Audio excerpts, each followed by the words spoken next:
ঈদের ছুটিতে বাড়ির উদ্দেশ্যে রওনা হলাম। বাসের টিকিট ৯ দিন আগেই কেটে রেখেছি। আগের বছর ঠিক সময়ে টিকিট না পাওয়ায় ঈদের পরের দিন বাড়িতে যেতে হয়েছিল। এবার বাবা মা খুব খুশি হবে বলতে বলতেই ঢাকা টু খুলনার বাসটি চলে আসলো। বাস স্ট্যান্ডের সবাইকে ঈদের অগ্রিম শুভেচ্ছা জানিয়ে বাসে উঠে পড়লাম। বাসে উঠে আমি আমার সিটটায় বসে আছি। হঠাৎ একটি মেয়ে এসে আমাকে বলল, আসসালামু আলাইকুম। ওয়ালাইকুম আসসালাম। কিছু বলবেন? জি, আপনার পাশের সিটটা আমার। আপনি যদি একটু উঠে দাঁড়াতেন তাহলে ভালো হতো। অবশ্যই। আমি উঠে একটু সরে দাঁড়ালে মেয়েটি গিয়ে তার সিটে বসে পড়ল। তারপর আমি আমার সিটটায় বসে একটা দীর্ঘশ্বাস নিলাম। বাস চলতে শুরু করলো তার উক্ত গন্তব্যে নিজ গতিতে। তৎক্ষণাৎ আমার খেয়াল গেল আমার পাশের সিটে বসে থাকা সেই মেয়েটির উপর। মেয়েটির পা থেকে মাথা অবধি তাকিয়ে দেখি পুরো শরীরটা ঢোলাঢালা বোরকার আবরণে ঢাকা, হাতে পায়ে মোজা। দেখে বোঝা যাচ্ছে না মেয়েটি আসলে যুবতী নাকি বৃদ্ধা। তারপর ভাবলাম, তখন তো মেয়েটির কণ্ঠ শুনতেছিলাম, অল্প বয়সী যুবতীই হবে। বাস চলছে, জানালার কোণ ঘেঁষে দমকা বাতাস বয়ে যাচ্ছে। মেয়েটি তার নিকাবের উপরের পাটটি উঠিয়ে ফেলল। এখন তার চোখ দুটি খুব ভালোভাবেই দেখা যাচ্ছে। শ্যামলা বর্ণের বড় বড় হরিণী চোখ দুটি ঘন গাঢ় কাজলে খুব মায়াবতী দেখতে লাগছে। মেয়েটির চোখ দুটি থেকে আমি যেন চোখ সরাতেই পারছি না। জানালার ফাঁক দিয়ে সূর্যের আলো এসে মেয়েটির চোখ ছুঁয়ে আছে। সূর্যের এই আলোক রশ্মিতে যেন মেয়েটির চোখ দুটি আরো উজ্জ্বল দেখতে লাগছে। আমি মেয়েটির চোখের পানে এক অপলক দৃষ্টিতে চেয়ে আছি। মেয়েটি হয়তো বুঝতে পেরেছে আমার দিকে তাকাতেই আমি আমার চোখটা নিচে নামিয়ে নিলাম। আপনার নাম? আচ্ছা, আমি তো আপনার প্রতিবেশী যাত্রী। আপনি আমার সাথে কথা বলতে পারেন। কি হলো, আপনি কথা বলছেন না যে? বলছি কি, রাস্তাটা আমরা গল্প করে শেষ করতে পারি না? এবার এক প্রকার রেগে গিয়ে বললাম, আচ্ছা আপনি কি আমাকে পাত্তা দিচ্ছেন না? দেখুন, আমি অপ্রয়োজনে গায়রে মাহরাম পুরুষের সাথে কথা বলি না। এতে আপনার এবং আমার দুইজনের জন্যই ক্ষতি। মনে মনে বললাম, যাক, এতক্ষণে মেয়েটি তার মুখ ফুটে কথা বলল। জি, আপনার কথা আমি বুঝলাম না। না বোঝার তো কিছু নেই। আপনি মুসলমান তো? হ্যাঁ, কিন্তু আপনি বললেন না গায়রে মাহরাম পুরুষের সাথে অপ্রয়োজনে কথা বলেন না। না, যদি একটু বুঝিয়ে বলতেন। তাহলে শুনুন, মাহরাম কি, মাহরাম কারা, গায়রে মাহরাম কি ও কারা। মাহরাম কি? যে সকল পুরুষের সামনে নারীর দেখা দেওয়া, কথা বলা জায়েজ এবং যাদের সাথে বিবাহ বন্ধন সম্পূর্ণ হারাম, তাদেরকে শরীয়তের পরিভাষায় মাহরাম বলে। মাহরাম কারা? সূরা নূরের ৩১ নং আয়াতে আল্লাহ তাআলা নারীর মাহরাম নির্ধারিত করে দিয়েছেন। পূর্ণ আয়াতটি হলো, আর মুসলিম নারীদেরকে বলে দিন তারা যেন তাদের দৃষ্টিকে সংযত রাখে এবং তাদের লজ্জাস্থানের হেফাজত করে, আর যা সাধারণত প্রকাশ পায় তা ছাড়া তাদের সৌন্দর্য তারা প্রকাশ না করে। তারা যেন তাদের ওড়না দিয়ে বক্ষ দেশকে আবৃত করে রাখে, আর তারা যেন তাদের স্বামী, পিতা, শ্বশুর, নিজের ছেলে, স্বামীর ছেলে, ভাই, ভাইয়ের ছেলে, বোনের ছেলে, আপন নারীগণ, তাদের ডান হাত যার মালিক হয়েছে, অধীনস্থ যৌন কামনামুক্ত পুরুষ অথবা নারীদের গোপন অঙ্গ সম্পর্কে অজ্ঞ বালক ছাড়া কারোর সাথে নিজের সৌন্দর্য প্রকাশ না করে। আর তারা যেন নিজেদের গোপন সৌন্দর্য প্রকাশ করার জন্য সজোরে পদচারণ না করে। হে মুসলমানগণ, হে মুমিনগণ, তোমরা সকলেই আল্লাহর নিকট তওবা করো যাতে তোমরা সফল কাম হতে পারো। সূরা নূর। গায়রে মাহরাম কি? যে সকল পুরুষের সামনে যাওয়া নারীর জন্য শরীয়তে জায়েজ নয় এবং যাদের সাথে বিবাহ বন্ধন বৈধ, তাদেরকে গায়রে মাহরাম বলে। বস্তুত গায়রে মাহরামের সামনে একান্ত অপারগ হয়ে যদি যাওয়াই লাগে, তবে নারী পূর্ণ পর্দা করে সামনে যাবে। গায়রে মাহরাম কারা? মাহরাম বাদে সমস্ত বিশ্বে, মহাবিশ্ব যত পুরুষ আছে সব গায়রে মাহরাম। নিজ পরিবারের চাচাতো, খালাতো, মামাতো, ফুপাতো সব ভাই, নিজ দুলা ভাই, দেবর, ভাসুর, আপন দাদা ও নানা শ্বশুরদের বাদে সমস্ত চাচা, মামু, খালু, ফুফা, শ্বশুর, নিজের খালু, ফুপা, এর সবাই গায়রে মাহরাম। তাদের সামনে নিজের সৌন্দর্য প্রকাশ করা আল্লাহর হুকুমে অবাধ্যতা করা। মাহরাম ছাড়া সকল পুরুষের সামনে পর্দা করতে হবে। ১. স্বামী, দেখা দেওয়া সৌন্দর্য প্রদর্শনের প্রেক্ষিতে মাহরাম। পিতা, দাদা, নানা ও তাদের ঊর্ধ্বনত পুরুষগণ। ৩. শ্বশুর, আপন দাদা ও নানা শ্বশুর এবং তাদের ঊর্ধ্বনত পুরুষগণ, আপন ছেলে, ছেলের ছেলে, মেয়ের ছেলে ও তাদের ঔরসজাত পুত্র সন্তান ও আপন মেয়ের স্বামী, স্বামীর অন্য স্ত্রীর গর্ভজাত পুত্র। 6. আপন ভাই, সৎ ভাই। 7. ভাতিজা অর্থাৎ আপন ভাইয়ের ছেলে এবং সৎ ভাইয়ের ছেলে। 8.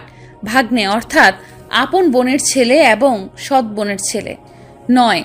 এমন বালক যার মাঝে মহিলাদের প্রতি কোনো আকর্ষণ নেই। সূরা নূর 31। 10. দুধ সম্পর্কীয় পিতা, দাদা, নানা, চাচা, মামা এবং তাদের ঊর্ধ্বতন পুরুষগণ। 11. দুধ ভাই, দুধ ভাইয়ের ছেলে, দুধ বোনের ছেলে এবং তাদের ঔরসজাত যে কোনো পুত্র সন্তান। 12. দুধ সম্পর্কীয় ছেলে, তার ছেলে, দুধ সম্পর্কীয় মেয়ের ছেলে এবং তাদের ঔরসজাত যে কোনো পুত্র সন্তান এবং দুধ সম্পর্কীয় মেয়ের স্বামী। বুখারী শরীফ হাদিস নং 5099, মুসলিম শরীফ হাদিস নং 1144। 13. আপন চাচা, সৎ চাচা। 14. আপন মামা, সৎ মামা, সূরা নিসা 23।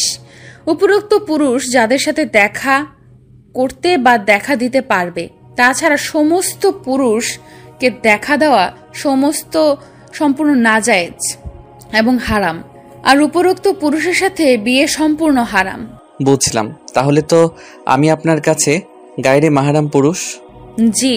আচ্ছা, আমি যদি আপনাকে বিয়ে করি তখনও কি আমি আপনার কাছে গায়রে মাহরাম থাকবো? কি বলছেন কি আপনি? না, শুধু জিজ্ঞাসা করছি। দেখুন, আপনি এই ধরনের মজা না করলেই আমি খুশি হব। ঠিক আছে। 2 ঘন্টা পর নীরবতা ভেঙে মেয়েটিকে আমি বললাম, আচ্ছা আপনি যাচ্ছেন কোথায়? খুলনায়। সে তো আমিও যাচ্ছি, কিন্তু আপনি খুলনাতে কোথায় যাচ্ছেন? নামবেন কোথায়? আপনি যেখানে নামবেন আমিও সেইখানেই নামবো। আর যদি বলেন কোথায় যাচ্ছি তাহলে বলবো দৌলতপুর, ফুপ্পির বাড়িতে যাব। ও আচ্ছা, আমার বাসাও দৌলতপুর। তাহলে তো আপনি আমাদের এলাকাতেই যাচ্ছেন। আপনার বাসা বুঝি ঢাকাতে? জি। কতদিন বেড়াবেন ফুপির বাড়ি? জানি না। কেন? ঈদের সময় আসলেন, প্ল্যান করে আসেননি? না, পালিয়ে এসেছি। মানে পরশু বুধবার আমার বিয়ে। সেটা কেমন কথা? আপনার মতো একটা পর্দাশীল মেয়ে বিয়ে না করেই পালিয়ে এলেন? দেখুন, আমি কোনো পরকীয়া বা ভালোবাসার ফাঁদে পড়ে পালিয়ে আসিনি। আমি পালিয়ে এসেছি নিজের নিরাপত্তার জন্য। আমি কিছু বুঝলাম না আপনার কথা। মেয়েটি তার হাতের ব্যাগ থেকে একটা কাগজ বের করলো আর বলল, আমি তো আপনার এলাকাতেই যাচ্ছি, আমাকে শুধু আপনি এই ঠিকানাটা একটু পৌঁছে দিতে পারবেন?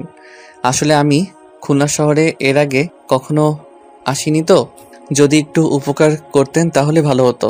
আমি মেয়েটির হাতের কাগজটা নিয়ে দেখে কিছুক্ষণ চুপ হয়ে রইলাম। তারপর বললাম, কার বাড়ির ঠিকানা এটা? আমার ফুপ্পির বাড়ির ঠিকানায়। না চাইলে বলবেন না, তবু আমি আপনাকে আপনার ফুপির বাড়িতে পৌঁছে দেব। এতটা রাস্তা আপনার সাথে চললাম, আমার তো এটুকু জানার রাইট আছে। আসলে আমি নিজের কথা বাইরের মানুষের সাথে শেয়ার করি না। আচ্ছা বাদ দিন, অন্য কথা বলি। অন্য কি কথা? এই যে আপনি পর্দা করেন, আজকের দিনে আপনার মতো বোরখাওয়ালি ঢাকা শহরে কিন্তু খুঁজে পাওয়া যায় না। সব মেয়েরা যদি আপনার মতো হতো তাহলে আজ স্কুল, কলেজ, ভার্সিটির মেয়েদের রাস্তার বখাটেদের কাছে উত্ত্যক্ত হতে হতো না। তার কারণ তাদের মধ্যে পর্দার বাস্তবিক জ্ঞান নেই। পর্দায় যে তাদের মর্যাদা বৃদ্ধি পায় সেটা তারা বোঝে না। এমন অনেক অহরহ খবর রেডিও, পত্রিকা, টেলিভিশনের পর্দায় খুঁজে পাবেন যেখানে অনেক যুবতী ও নাবালক শিশুকেও নির্যাতিত হতে হচ্ছে। পর্দার অভাবে ছাড় পাচ্ছে না। তাহলে যারা পর্দা করে এবং শিশুরা, তারা কেন নির্যাতিত হয়? আচ্ছা বুঝলাম, তবে একটা প্রশ্ন, পর্দা না করার জন্য তো রাস্তার বখাটেদের কাছে বোরখা এসব মেয়েদের আসলে তা না। পুরুষদের পর্দা বলতে তারা দৃষ্টি সংযত রাখার কথা বলা হয়েছে। কোন নারীর উপর আপনার দৃষ্টি পড়লে তার প্রতি বারবার দৃষ্টিপাত করতে পারবেন না, বরং নজর অতি সত্বর ফিরিয়ে নিন। কারণ আপনার জন্য প্রথমবার ক্ষমা, দ্বিতীয়বার নয়। আহমদ 1369। পুরুষরা যদি তাদের দৃষ্টি সংযত করত তাহলে এইভাবে আর পর্দাশীল নারী এবং শিশুদের নির্যাতিত হতে হতো না। বুঝলাম, পুরুষরা যদি পর্দাশীল নারীর উপর খারাপ দৃষ্টি দেয় তাহলে আর পর্দা করে লাভ কি? ওই যে বললেন না, তার জন্য পর্দা না করলে যে জাহান্নামে যেতে হবে। পর্দা না করার শাস্তি সম্পর্কিত হাদিস। 1. রাসূলুল্লাহ আলাইহি ওয়াসাল্লাম বলেছেন, 2 শ্রেণীর মানুষ জাহান্নামী হবে। যারা গরুর লেজ সুদৃশ্য বেত দ্বারা মানুষকে প্রহার করে এবং যে সব নারী এত পাতলা পোশাক পরিধান করে যে তার ভেতর দিয়ে শরীরের অংশ দেখা যায় এবং উটের কুজের মতো কেশবিন্যাস করবে, এই নারী জান্নাতের সুঘ্রাণও পাবে না, যা বহু দূর থেকে পাওয়া যায়। সহি মুসলিম হাদিস, হাদিস নং 2127, মুসনাদে আহমেদ হাদিস 8665। 2, রাসূলুল্লাহ সাল্লাল্লাহু আলাইহি ওয়াসাল্লাম বলেছেন, 3 শ্রেণীর মানুষের উপর জান্নাত হারাম, অর্থাৎ এই 3 শ্রেণীর মানুষ কখনোই জান্নাতে প্রবেশ করতে পারবেন না।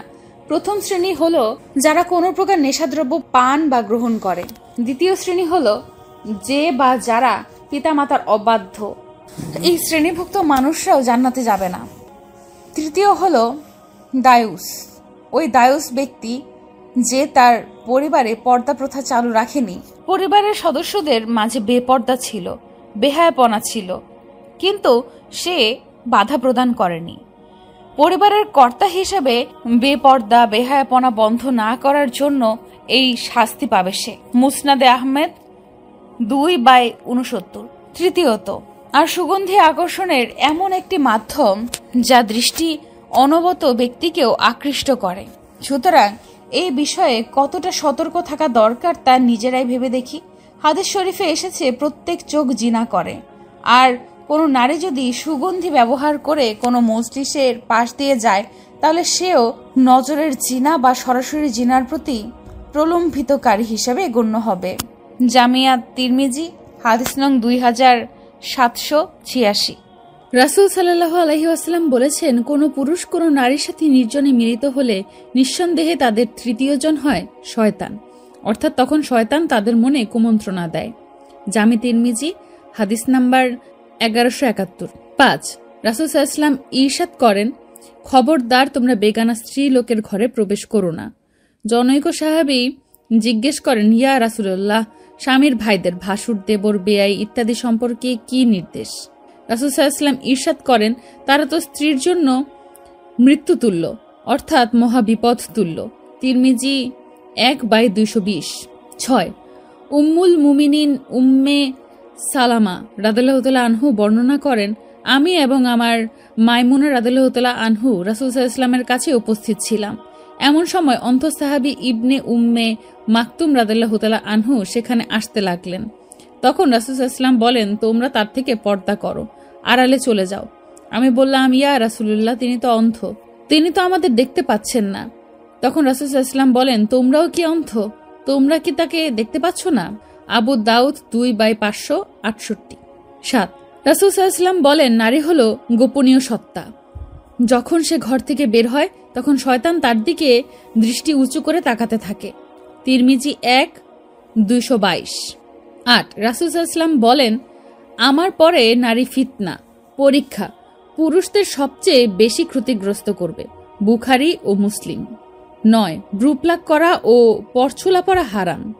বর্তমান সময়ের ফ্যাশন সচেতন বোনরা অনেকেই ব্রুপ্লাক করে থাকে এবং নানা রঙের নানা ধরনের পরচুলা ব্যবহার করে থাকে, অথচ যারা এমন করে রাসূল সাল্লাল্লাহু আলাইহি ওয়াসাল্লাম তাদেরকে অভিশাপ দিয়েছেন। কাজেই তাদেরকে আল্লাহর ভয়ে এই ধরনের গর্হিত কাজ থেকে বিরত থাকা উচিত। আব্দুল ইবনে মাসুদ রাদিয়াল্লাহু তাআলা আনহু কর্তৃক বর্ণিত, তিনি বলেন, আল্লাহর অভিশাপ হোক সেই সব নারীদের উপর যারা দেহাঙ্গে উল্কি উৎকীর্ণ করে এবং যারা করায়, এবং সেই সবের উপর যারা ভ্রু চেঁচে সরু প্লাক করে, যারা সৌন্দর্য মানসে দাঁতের মধ্যে ফাঁক সৃষ্টি করে, যারা আল্লাহর সৃষ্টির মধ্যে পরিবর্তন আনে। জনৈক মহিলা এ ব্যাপারে তার ইবনে মাসুদের প্রতিবাদ করলে তিনি বলেন, আমি কি তাকে অভিশপ্ত করব না যাকে রাসূল সাল্লাল্লাহু আলাইহি ওয়াসাল্লাম অভিশপ্ততা করেছেন এবং তা আল্লাহর কিতাবে আছে। আল্লাহ বলেছেন, রাসূল যে বিধান তোমাদেরকে দিয়েছেন তা গ্রহণ করো, আর যা থেকে নিষেধ করেছেন তা থেকে বিরত থাকো। সূরা হাসর 7। ইবনে উমার রাদিয়াল্লাহু তাআলা আনহু থেকে বর্ণিত, রাসূল সাল্লাল্লাহু আলাইহি ওয়াসাল্লাম যে মহিলা পরচুলা লাগিয়ে দেয় এবং যে পরচুলা লাগাতে বলে, আর যে মহিলা অঙ্গ প্রত্যঙ্গে উল্কি উৎকীর্ণ করে ও উল্কি উৎকীর্ণ করতে বলে তাদেরকে অভিশাপ করেছেন। সহিহ বুখারীর 5507 থেকে 5224 নং হাদিস দেখুন। রাসূল সাল্লাল্লাহু আলাইহি ওয়াসাল্লাম বলেছেন, নারীরা হচ্ছে চাদর, এবং যদি সে গৃহের বাইরে যায় তবে শয়তান খুশি হয় তাকে বিভ্রান্ত করতে পারবে বলে। সে নারী আল্লাহর নৈকট্য লাভ করতে পারে না যতটা সে গৃহে থেকে করতে পারত। ইবনে হিব্বান ও ইবনে আবি খুজাইমা আলবানি এটাকে সহি বলেছেন, সিলসিলা আস সহিহা 2688। এবং তিনি রাসূল সাল্লাল্লাহু আলাইহি ওয়াসাল্লাম নারীদের মসজিদে সালাত আদায়ের ব্যাপারে উদ্বিগ্ন হয়ে বলেছিলেন তাদের গৃহই তাদের জন্য উত্তম। আবু দাউদ 567। রাসূল সাল্লাল্লাহু আলাইহি ওয়াসাল্লাম বলেছেন, আমি পুরুষের জন্য নারীর চেয়ে বড় আর কোনো ফিতনা রেখে যাচ্ছি না। আর বনী ইসরায়েলের প্রথম ফিতনাই ছিল নারী সংক্রান্ত। সুতরাং লোকেদের উচিত তাদের পরিবারকে ফিতনা ও ফিতনার উপকরণ থেকে দূরে রাখা। ফাতেহায়ে আল মারাহ আল মুসলিমা 2/981। 12। আবু হুরায়রা রাদিয়াল্লাহু তাআলা আনহু হতে বর্ণিত, রাসূল সাল্লাল্লাহু আলাইহি ওয়াসাল্লাম বলেছেন, মহান আল্লাহ ও শেষ দিবসের প্রতি যে নারী ঈমান রাখে তার মাহরামের সঙ্গ ছাড়া একাকী এক দিন এক রাত দূরত্ব সফর করা বৈধ নয়। সহিহ বুখারী 1088, সহিহ মুসলিম 1339। সব বুঝলাম, কিন্তু এই যে আপনি মাহরামের সঙ্গ ছাড়া একাকী সফরে বের হয়েছেন, তাহলে তো এটাও বৈধ নয়। এটা তাহলে হারাম, যা ইসলাম আপনাকে অনুমতি দেয় না। কিছুক্ষণ চুপ থেকে, কারণ আমি পরিস্থিতির শিকার, আর তাছাড়াও তীব্র প্রয়োজন হারামকে হালাল করে দেয়। কাওয়ায়েদুল ফিকহ কায়দা নং 171। আর আমার বিশ্বাস আল্লাহ আমার অবস্থা বুঝবে এবং ইনশাল্লাহ আমাকে ক্ষমা করবে। লঞ্চ ঘাট পার হয়ে আমরা গিয়ে বাসে উঠলাম। এর মধ্যে আমাদের মাঝে আর তেমন কোনো কথা হয়নি। বাস চলতে শুরু করেছে আর আমরা দুজনেই পাশাপাশি নীরবে বসে আছি। এমন সময় জানালার দমকা বাতাস এসে আমার চুলগুলো হালকা ছুঁয়ে দিয়ে যাচ্ছে। খুব ভালো লাগছে, মনে হচ্ছে এক প্রশান্তির আভাস ফিরে পেয়েছি। চোখ দুটো বন্ধ করে ডুব দিলাম সেই অতীতের 15 বছর আগে। তখন আমি 6ষ্ঠ শ্রেণীতে পড়ি। বাবা প্রবাসী ছিল, তাই আমি আর মা তখন মামার বাড়িতেই থাকতাম। বড়দের খুব সম্মান করতাম। আমি যখন যা আবদার করতাম মামা সব আবদার পূরণ করে দিত। মামার একটি পুচকি মেয়ে ছিল, নাম আরি, সবার খুব আদরের। শুধু আদরের বললেই ভুল হবে, যা পটু না, একবার কথা বলা শুরু করলে আর থামার নাম নেই। ওইটুকু ছোট্ট একটি মেয়ে, তার কথা শুনলে যে কোনো বুড়ো মানুষও টাসকি খেয়ে যাবে। সে একবার ঈদের সময়কার কথা, খুব রমরমাট আয়োজন চলছিল চারিদিকে। সকাল 6টায় ঘুম থেকে উঠেই আমাকে ডাকা শুরু করে দিয়েছে। বলছে, এই আবির ওঠো না, তুমি না বলেছিলে আজ আমায় মেলায় নিয়ে যাবে? আমি ওকে বুঝালাম, দেখো আরি, এত সকালে মেলার কোনো দোকানপাট খুলেনি। সবাই আগে ঈদের নামাজ পড়বে, সেমাই খাবে, সেলামি দিবে, তাই দোকান খুলবে। তুমি আমাকে এখন ঘুমাতে দাও।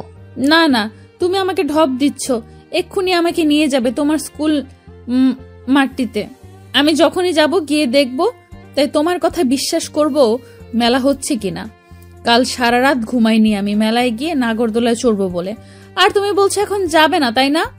আমি যাব না। কখন বললাম? আমি তো বলেছি পরে যাব। আর মেলাতে নাগরদোলা আসবে তোমায় কে বলেছে?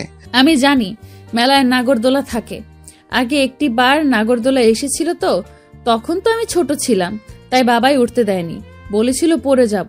এখন পরে যাব না, তুমি আছো তো, তোমার সাথে উঠে চুপচাপ তোমার হাতটি ধরে বসে থাকবো। একবার আকাশে উড়বো, একবার আকাশ থেকে ঘুরে এসে মাটিতে নামবো। কি মজাটাই না হবে বলো। চলো চলো। আমি তো ওর কথা শুনে হাত পা ছুটিয়ে হাসা শুরু করেছি। আর ঘুমিয়ে কি হবে? এই পুচকি আমায় ঘুমাতে দিলে তো, তার থেকে বরং গিয়ে দেখি আনি। গিয়ে দেখি মাঠ খালি, সবে কয়েকটি দোকান বসেছে কসমেটিক্সের, সেইগুলো কাপড় দিয়ে ঢেকে রাখা আছে। আশেপাশে কাউকে দেখা যাচ্ছে না। দেখেছো সব দোকান বন্ধ। এখন বাড়ি চলো। তখন মুখ কালো করে বাড়ি চলে আসলো। আমার খুব খারাপ লাগছিল ওর অমন চেহারাটা দেখে। জানুয়ারিতে আরিকে স্কুলে ভর্তি করা হলো। রোজ একসাথে স্কুলে যেতাম। একদিন স্কুলের সামনে একটি লোক ভ্যানে করে আখ নিয়ে বসেছিল। ওর যখন ছুটি হয় তখন আমার টিফিন। সেদিন ক্লাসে কারো পড়া হয়নি। আমাদের সবাইকে স্যার কান ধরে বেঞ্চের উপর দাঁড় করিয়ে রেখেছে। টিফিনের ঘন্টা বেজে ওঠার পরও স্যার ক্লাস থেকে যায়নি। হঠাৎ ক্লাসরুমের দরজার সামনে এসে, এই আবির, তোমরা সবাই ওইরকম করে কান ধরে দাঁড়িয়ে আছো কেন? এটা আবার কেমন পিটি করছো তোমরা সবাই? এ কি আরি, দেখছো না স্যার ক্লাসে আছে? এখন এখান থেকে যাও। যাবো, তার আগে আমাকে 5 টাকা ধার দাও তো। আমি আখ খাবো, বাড়িতে গিয়ে বাবাইকে বলে তোমার টাকাটা আমি দিয়ে দেব। সবাই হাসছে ওর কথা শুনে। স্যারও কিছু বলেনি, পুচকি মেয়ে বলে কথা। আমার কাছ থেকে টাকাটা নিয়ে স্যার ওকে দিয়ে দিলে ও দৌড়ে চলে গেল। এরকম আরও অনেক স্মৃতি আছে যেগুলো মন থেকে মুছে যাবার নয়। জীবনে যেমন আনন্দের সময় আসে তেমন কষ্টের সময়ও আসে। হঠাৎ একদিন মামার ট্রাক অ্যাক্সিডেন্টে মৃত্যু হয়। তার কিছুদিন পর আমার বাবা দেশে ফিরে আসে, আমাকে আর মাকে নিয়ে খুলনায় এসে বিজনেস শুরু করে। আমরা পরে ওদের খোঁজ নিয়েছিলাম কিন্তু পাইনি। আরি আর মামি তখন মামার বাড়িতে ছিল না। শুনেছিলাম মামা সব সম্পত্তি মামির নামে অনেক আগেই লিখে দিয়েছিল, আর মামি সম্পত্তি বিক্রি করে মেয়েকে নিয়ে কোথায় গিয়েছে তা কেউ বলতে পারবে না। মামা আর মামির বিয়েটা পালিয়ে হয়েছিল। মামির বাবার বাড়ির কোনো ঠিকানা না পাওয়ায় আমাদের আর তাদের সাথে যোগাযোগ রাখা হয়নি। তবে আমরা অনেক খুঁজেছি। যারা মামির কাছ থেকে সম্পত্তি কিনেছিল তাদেরকে অনেক অনুরোধ করে আমাদের খুলনার বাড়ির ঠিকানাটা বাবা মা দিয়ে এসেছিল। বলেছিল যদি কখনো ওরা খোঁজ করে তাহলে যেন আমাদের ঠিকানাটা দিয়ে দেয়। কিন্তু এত বছর পর আরই এইভাবে আমার সামনে এসে দাঁড়াবে তা আমি ভাবতে পারিনি। সত্যি বলতে সে ছোটবেলা থেকে আমার মন শুধু ওকেই ভালোবেসেছে। অনেক অপেক্ষা করেছি ওর জন্য, কিন্তু এখনও কাছে থাকতেও আমি কিছু বলতে পারছি না। এ যেন সম্পূর্ণ আলাদা একটি মেয়ে। কেউ এতটা বদলে যায় কিভাবে? আচ্ছা, ও কি আমাকে চিনবে? সে আগের মতো নাম ধরে ডেকে দুষ্টু মিষ্টি কথাগুলো বলবে? না, ও তো এখন বোরখাওয়ালি। বদলে গেছে ও। এখন এই বোরখাওয়ালির মাথায় ভালোবাসার মানে ঢুকবে না। বর্তমান এই যে শুনুন। চোখ মেলে তাকিয়ে দেখি আমাকে বোরখাওয়ালি ডাকছে। আমরা কি চলে এসেছি? তাকিয়ে দেখি বাসের সব যাত্রী নেমে যাচ্ছে। বাসের জানালায় উকি দিয়ে দেখি বাস নতুন রাস্তায় এসে দাঁড়িয়েছে। এখান থেকে বাস আর যাবে না। হ্যাঁ, আমরা এসে গেছি, নামুন। আপনি সরলে তো নামবো। ও হ্যাঁ, সরি। আমি সিট থেকে উঠে উপর থেকে ব্যাগগুলো নামালাম। তারপর বাস থেকে নেমে একটি রিক্সা ডাকলাম। যদিও রিক্সাতে বোরখাওয়ালি উঠতে চাইনি, বলেছিল ইজি বাইকে যাবে, কিন্তু আমি বোঝালাম এতগুলো ব্যাগ নিয়ে ইজি বাইকে গেলে মেইন রোডে গিয়ে নামিয়ে দেবে, তার থেকে বরং রিক্সাতে করে যাই। বাড়ির সামনে নামালে ব্যাগগুলো বয়ে নেওয়ার ধকল থাকবে না। পুরুষ মানুষের এতগুলো ব্যাগ লাগে? আরে, এতে কি শুধু আমার কাপড় নাকি? বাড়ির সকলের জন্য ঈদের কাপড়ও আছে। দুজনে একটা দোতলা বিল্ডিংয়ের সামনে এসে রিক্সা থেকে নামলাম। নিন, এসে গেছি আপনার ফুপির বাড়িতে। আপনাকে কি বলে যে ধন্যবাদ দেব জানি না, আর কোনো দিন দেখা হবে কিনা। তবে আল্লাহর যেন আপনার সাথে ভালো হয়। ভালো থাকবেন, আসি, আল্লাহ হাফেজ। পেছনের দিকে আর ঘুরে তাকালো না, সোজা হেঁটে গেটের কাছে গিয়ে কলিং বেল বাজালো। আমি আধা ঘন্টা পর বাড়িতে ঢুকলাম। গিয়ে দেখি বাড়ির মেইন দরজাটা খোলা, কোনো সারা শব্দ কিচ্ছু নেই। আমার পায়ের শব্দ পেয়ে কেউ একজন এগিয়ে আসলো। দেখি ছোট বোন রেখা। মায়ের রুমের দরজাটা হালকা করে ভিজিয়েই আমাকে দেখে দৌড়ে এসে আমার হাত থেকে ব্যাগগুলো কেড়ে নিয়ে, আমাদের জন্য কি কি এনেছিস রে ভাইয়া? এই তো তোদের জন্য ঈদের কাপড়, শর্ত। আমি ওর সাথে কথা বলছি আর এদিকে ওদিকে তাকিয়ে খুঁজছি বোরখাওয়ালি গেল কোথায়। কি রে ভাইয়া, অভাবে কাকে খুঁজছিস তুই? ওইভাবে গা ঝাড়া দিয়ে কেন কথা বলছিস? কই না তো, বাবা মাকে দেখছি না। বাবা মা কোথায় রে? বাবা এখনো বাড়িতে ফিরেনি, আর মা রুমে আছে, সাথে আরিয়া আপু। কি ভাবছিস আরিয়া আপুকে? আরে তুই বলতি না আশরাফ মামার একটা মেয়ে ছিল, সেই মেয়ে। চল দেখবি আয়। বলে আমার হাত ধরে টানতে টানতে মায়ের রুমে নিয়ে যায়। মা দেখো, আবির ভাইয়া এসেছে। গিয়ে দেখি বিছানায় মায়ের কোলে মাথা রেখে বোরখাওয়ালি শুয়ে আছে, আর মায়ের চোখে পানি। আমি যেতেই বোরখাওয়ালি উঠে বসে আমাকে দেখে অবাক। আপনি? মা রেখা দুজনেই প্রশ্ন করলো। কি হলো? রেখার মুখে ভাইয়া শব্দটা শুনে ও হয়তো বুঝে গেছে আমি আবির। এটা কি তোমার ছেলে ফুপি? হ্যাঁ, কেন? তোমার ছেলেটা খুব পচা ফুপি। আজ সারাটা রাস্তা সেই ঢাকা থেকে খুলনা পর্যন্ত আমার সাথে আমার পাশের সিটে বসে একই বাসে করে এসেছে। আমি তোমাদের বাড়ির ঠিকানা দিয়েছিলাম, আমার নামও বলেছিলাম আমার ফুপ্পির বাড়িতে যাব, কিন্তু আমাকে একবারের জন্য নিজের পরিচয়টা দিল না। কেন এমন করলো? আমি তখন কি বলবো বুঝতে পারছিলাম না, তবুও নিঃসংকোচে বললাম, সরি আরি, আসলে আমি তোমাকে প্রথম দেখে চিনতে পারছিলাম না। পরে যখন চিনলাম তোমাকে, আমি তোমার সম্পর্কে জিজ্ঞাসা করেছিলাম, তুমি তো আমাকে কিছুই বলনি। পরিচয় না জেনে কিভাবে? আচ্ছা ঠিক আছে, সরি বলার কোনো দরকার নেই। বলেই রুম থেকে বেরিয়ে গেল। মেয়েটা এখনো সেই বোরখা পরেই আছে, চেঞ্জ করেনি। কি হলো মা, ও কি এই বোরখা পরেই সারা জীবন থাকবে নাকি? আরে কথা বলতে বলতে চেঞ্জ করার সময় পাইনি। এখানে আয়, আমার কাছে বস, তোর সাথে আমার কিছু কথা আছে। বসতে বসতে বললাম, কি কথা? পরশু তো তোর মেয়ে দেখতে যাওয়ার কথা, ভুলে গেলি?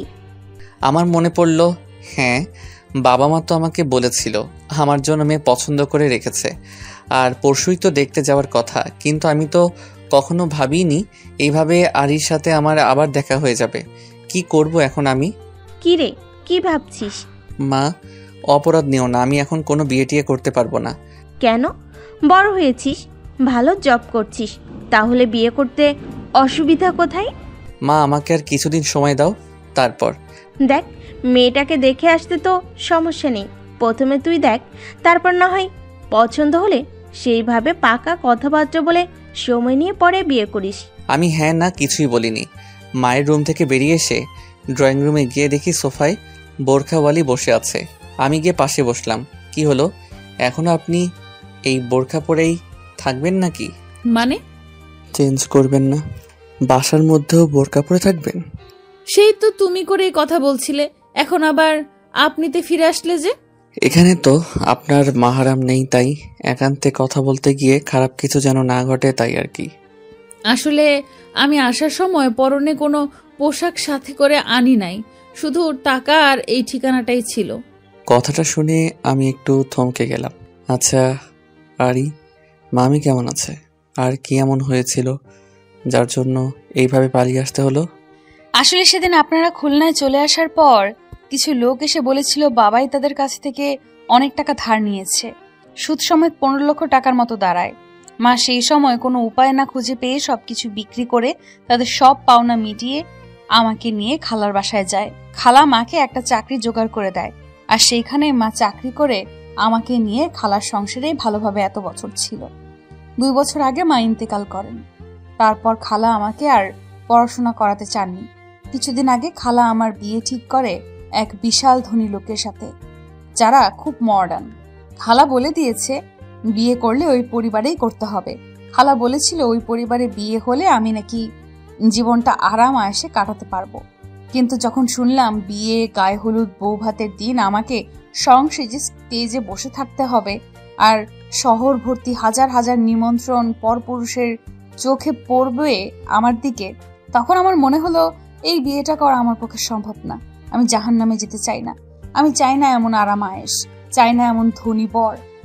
আমার তো একজন দিনদার স্বামী চাই, যে আল্লাহর ভয়ে আমাকে ভালোবাসবে, আমাকে নিয়ে জান্নাতে যাওয়ার স্বপ্ন দেখবে। ওইখানে বিয়ে হলে আমি আল্লাহর পথে ঠিকভাবে চলতে পারতাম না। আমি আল্লাহকে খুব ভয় পাই। আমার যে যাওয়ার কোনো জায়গা নেই, আপন বলতেও তো আমার আর কেউ ছিল না দুনিয়াতে। 2 দিন আগে আমার পুরনো বাড়িটাতে ঘুরতে গিয়েছিলাম, যেখানে আমার বাবাই আর মায়ের স্মৃতি মিশে আছে আমার ছোটবেলার সেই সুন্দর দিনগুলো মিশে।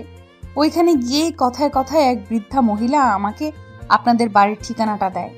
তারপর আর কিছু না ভেবে পেয়ে কিছু টাকা আর এই ঠিকানাটা নিয়ে এখানে পালিয়ে চলে আসি। আমি জানি না আমার এইভাবে পালিয়ে আসা ঠিক হয়েছে কিনা।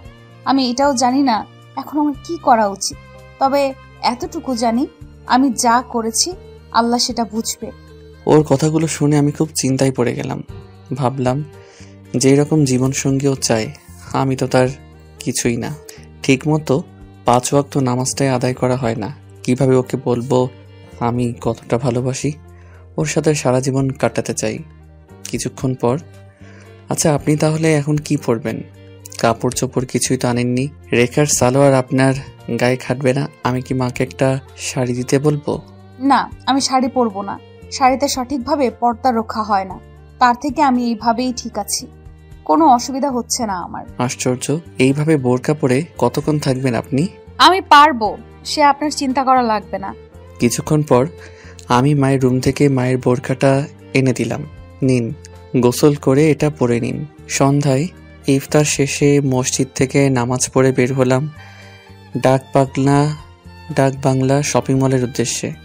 এই দিনটাই শপিং মলে প্রচুর ভিড় থাকে, হবেই না বা কেন। কাল যে ঈদ, চারিদিকে মানুষ গজগজ করছে।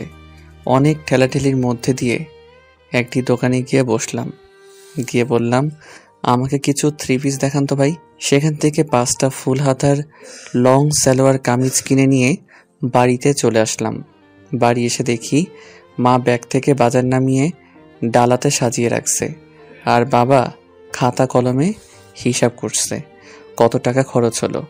রেখার ঘরে গিয়ে দেখি পাশের বাসার ভাবিরা হাতে মেহেন্দি দিচ্ছে, আর বোরখাওয়ালি মেহেন্দি ডিজাইনের বইটা নিয়ে নাড়াচাড়া করছে। আমি গিয়ে শপিংয়ের ব্যাগগুলো রেখার সামনে রেখে বললাম, তোর আরিয়া আপুকে নিয়ে দর্জির কাছে মাপ দিয়ে আসিস। কতদিন এইভাবে বোরকা পরে থাকবে? সময়টা রাত 11টার কাছাকাছি। খাওয়া দাওয়া শেষে ছাদে এসে দাঁড়িয়ে ওই বিশাল আকাশটাকে দেখছি। আকাশের ছোট্ট নবচাঁদটা বড়ই সুন্দর লাগছে দেখতে। ইচ্ছা করছে এই রাতটা আমার মায়াবতীকে সাথে নিয়ে কাটিয়ে দিতে। আজ কেন জানি না ওর প্রত্যাবর্তন আমাকে আরও বেশি অনুভব করাচ্ছে। ওকে কাছে পেতে খুব ইচ্ছে করছে, কিন্তু সাহস হচ্ছে না কিছুতেই ওকে বলতে কতটা ভালোবাসি। ও যদি না বলে দেয়। হঠাৎ পিছন থেকে কারো হাতের নরম স্পর্শ অনুভব করলাম আমার কাঁধে। ঘুরে তাকিয়ে দেখি আরি। আমার মনে আর কোনো বাদ মানছে না। এতক্ষণ তো আমি ওকে নিয়েই ভাবছিলাম। এই চাঁদনি রাতে হালকা আলোর ঝলকানিতে ওকে হঠাৎ এভাবে দেখে আমার খুব কাছে পেতে ইচ্ছে করছে। এই অন্ধকার রাতে ছাদে এভাবে একা দাঁড়িয়ে কি করছেন? ওই আকাশটাকে দেখছি আর কি? তোমার কথা ভাবছি। আবেগের বশে আমি কি বলে যাচ্ছি তা নিজেও জানি না। মানে? জানুয়ারি, সেই ছোটবেলায় তোমার দুষ্টু মিষ্টি কথাগুলো আমার শুনতে খুব ভালো লাগতো। যেদিন শুনলাম তুমি আর মামি হারিয়ে গিয়েছো, সেদিন আমার খুব কষ্ট হচ্ছিল। বুকের ভেতরটা শূন্যতায় ভরে গিয়েছিল। তখন থেকেই এই আকাশটার দিকে তাকিয়ে থাকতাম আর তোমাকে ভাবতাম। তুমিও তো কোথাও না কোথাও এই আকাশটার নিচেই ছিলে। আমার মনের সব জমানো কথা এই চারটার কাছে শেয়ার করতাম আর বলতাম তোমাকে গিয়ে বলতে আমার কথা। এত বছরে তুমি অনেক বড় হয়ে গেছো, অনেকটা বদলেও গেছো। আমি জানি না এখন তুমি দেখতে কেমন হয়েছো, শুধু জানি তুমি হিনা এই আমার জীবনটাই ব্যর্থ। কি বলছেন এসব আপনি? সত্যি বলছি আরি, বিশ্বাস করো। আমি তোমাকে খুব ভালোবাসি আর তোমাকে বিয়ে করতে চাই। আমি জানি না আমি তোমার মনের মতো হতে পারবো কিনা, তবে তুমি চাইলে আমাকে তোমার মনের মতো করে গড়ে তুলতে পারবে। আমাকে একটা সুযোগ দাও প্লিজ। আমি এখানে আপনাকে একটা গুরুত্বপূর্ণ কথা বলতে এসেছিলাম, আর এসে আপনার মুখে যা শুনছি আমি সত্যিই অবাক হচ্ছি খুব। কি বলতে এসেছিলে? এখন আপনাকে আমার আর কিচ্ছু বলার নেই। বলেই চলে গেল। ওর এভাবে চলে যাওয়া দেখে আমার হুঁশ ফিরল। কি বললাম এসব আমি? আবেগের বশে আমি তো সব বলে ফেললাম। ও রেগে যাবে না তো? শিট, আমি একটু নিজের ভিতরের আবেগটা কন্ট্রোল করে রাখতে পারলাম না। যদি আমার সাথে আর কথা না বলে? কি করব এখন আমি? সারাটা রাত জেগে কাটিয়ে দিলাম। সকালে বাবার সাথে ঈদের নামাজ পড়ে এসে রুমে যাব, তখন বাবা আর মা আমাকে নিয়ে তাদের রুমে বসলো আগামীকাল মেয়ে দেখতে যাওয়ার কথা বলতে। আমি তো বাবা মাকে অনেক বুঝিয়েছি, এবার তারা আর ছাড়ার পাত্র না। আমার মাথায় কিছুই খেলছে না। সব কিছু যে আমি গুলিয়ে ফেলছি। দুহাত জোর করে বাবা মাকে বোঝালাম, প্লিজ আমাকে তোমরা আর বিয়ের কথা বলো না, আমার এসব শুনতে ভালো লাগছে না। বলেই বাবা মায়ের রুম থেকে বেরিয়ে আসবো, ঠিক তখনই আরই পাশ কেটে বাবা মায়ের রুমে ঢুকলো। ওকে দেখে ভাবলাম কাল রাতের জন্য ওকে সরি বলতে হবে। রুমের বাইরে দাঁড়িয়ে থাকি, ও বের হলেই তখন বলবো, তাই দাঁড়িয়ে ওর অপেক্ষা করছি। আর ভেতরে মায়ের সাথে ওর কথা চলছে। কি হলো ফুপ্পি, ওইভাবে বসে আছো কেন? রান্না বান্না করবে না নাকি? শুধু সেমাই খেয়েই সারাদিন থাকা যায়? মন ভালো নেই রে মা। কেন? আমার ফুপ্পিটার আবার কি হলো? কি আর হবে, মা হলে ছেলে মেয়ের চিন্তা সবসময় মাথায় ঘুরপাক খায়। আমার ছেলেটা কিছুই বোঝে না। আমাদের বয়স হচ্ছে, কতদিন এভাবে ওদের যত্ন নিতে পারবো? এখনই তো সময় ওর বিয়ে করার, কিন্তু রাজি হচ্ছে না। কি বললে? তোমার ছেলের বিয়ে দেবে? হ্যাঁ, কিন্তু ও তো মেয়ে দেখতেই রাজি হচ্ছে না। কেন রাজি হচ্ছে না? জানি না, কাউকে পছন্দ থাকলে আমাদের বলুক, কিন্তু তাও বলছে না। একটা কথা বলবো ফুপ্পি? বল। তোমার ছেলেটাকে আমায় দিয়ে দাও, ওকে বলো আমায় বিয়ে করতে। তুই আমার ছেলেকে বিয়ে করবি মা? কেন, তোমার আপত্তি আছে? কিসের আপত্তি থাকবে? তুই তো আমারই মেয়ে, তোরও তো বিয়ে দিতে হবে। যদি ঘরের মেয়ে ঘরেই থেকে যায় তাহলে তো তার থেকে খুশির আর কিছুই নেই। কিন্তু আমি ভাবছি আমার ছেলেটাকে নিয়ে, ও কি রাজি হবে? আমি এতক্ষণ রুমের বাইরে দাঁড়িয়ে সব কথা শুনেছিলাম। আরি আমাকে বিয়ে করতে চায়, কথাটা শুনে আমার মনের ভেতরটা খুশিতে ভরে উঠল। আমি খুশিতে ওখানে দাঁড়িয়ে বললাম, মা, আমি তোমাদের সব কথাই এতক্ষণ শুনেছি। ওকে বলে দাও আমার ওকে বিয়ে করতে কোনো আপত্তি নেই। মা হা হয়ে আছে। এত তাড়াতাড়ি আমার সিদ্ধান্ত চেঞ্জ হতে দেখে হয়তো অবাক হয়েছে। কথাটা বলার পর আমারও একটু লজ্জাবোধ হচ্ছিল, তাই আমি ওখান থেকে আমার রুমে চলে আসি। মনে মনে খুশিতে লাফালাফি করতে থাকি। পরের দিন সন্ধ্যার পর মসজিদে আমাদের বিয়ে হয়। বিয়ের সকল নিয়ম আরির সাথে আলোচনা করেই করা হয়েছে। আমাদের গায়ের হলুদও হয়েছিল, ওর পর্দার কোনো ক্ষতি হয়নি। আলাদা রুমে কিছু প্রতিবেশী ভাবি আর চাচিরা ওর গায়ের হলুদের আয়োজন করে। এদিকে রাত হয়ে গেল, খাওয়া দাওয়া শেষ। আমার বউয়ের মুখটাই এখনো আমার দেখা হলো না, অথচ তাকে আমি কত ভালোবাসি। ভালোবাসার কথা বলতেই তার ছোটবেলার ওই মুখটা আমার চোখের সামনে ভেসে আসে। রেখা আর প্রতিবেশী ভাবিরা আমাকে বাসর ঘরে ঢুকিয়ে দিয়ে চলে গেল। আমার রুমটা আমি নিজেই চিনতে পারছি না, এত সুন্দর করে সাজানো হয়েছে ফুলে ফুলে।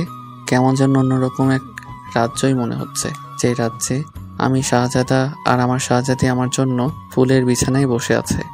এতদিনের সব অপেক্ষার আজ বাদ ভাঙবে। আমি দরজাটা বন্ধ করে বিছানার কাছে গিয়ে দাঁড়াতেই আরি আমাকে নেমে সালাম করলো। আমি ওকে উঠিয়ে সালামের উত্তর দিলাম আর বললাম, আমার বউটা দেখছি বাসর ঘরেও বোরকা পরেই আছে, আজকে আমি তার মুখটা দেখতে পারবো? দেখো, তোমাকে কি আমি বারণ করেছি? আমি আস্তে করে ওর মুখের নিকাবটা খুলে দিলাম। ওকে দেখে আমি অবাক না হয়ে পারলাম না, কারণ পর্দার আড়ালে লুকিয়ে থাকা এত সুন্দর অপসরী কি করে হয়? আল্লাহ মনে হয় জান্নাতের কোনো হুরের রূপ আমার মায়াবতীর চেহারাতে বসিয়ে দিয়েছে।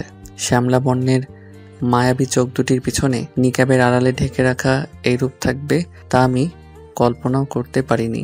ওর হাতের পায়ের মোজাগুলো খুলে ফেললাম। এত সুন্দর ফর্সা আমার মায়াবতী। ওর হাত দুটো আমার ঠোঁটের কাছে নিয়ে আলতো স্পর্শ দিতেই, কি করছো কি আবির? এত বছরের সব ভালোবাসা আজ উজাড় করে দেব তোমায়। ও লজ্জায় আমার বুকে মুখ গুজে ফেলে। তুমি কি সত্যি আমাকে এতটা ভালোবাসো? বিশ্বাস হয় না? আমিও তোমাকে ভালোবাসি, কিন্তু কিভাবে বলবো বুঝতে পারছিলাম না। কাল রাতে আমি তোমাকে সেটাই বলতে গিয়েছিলাম।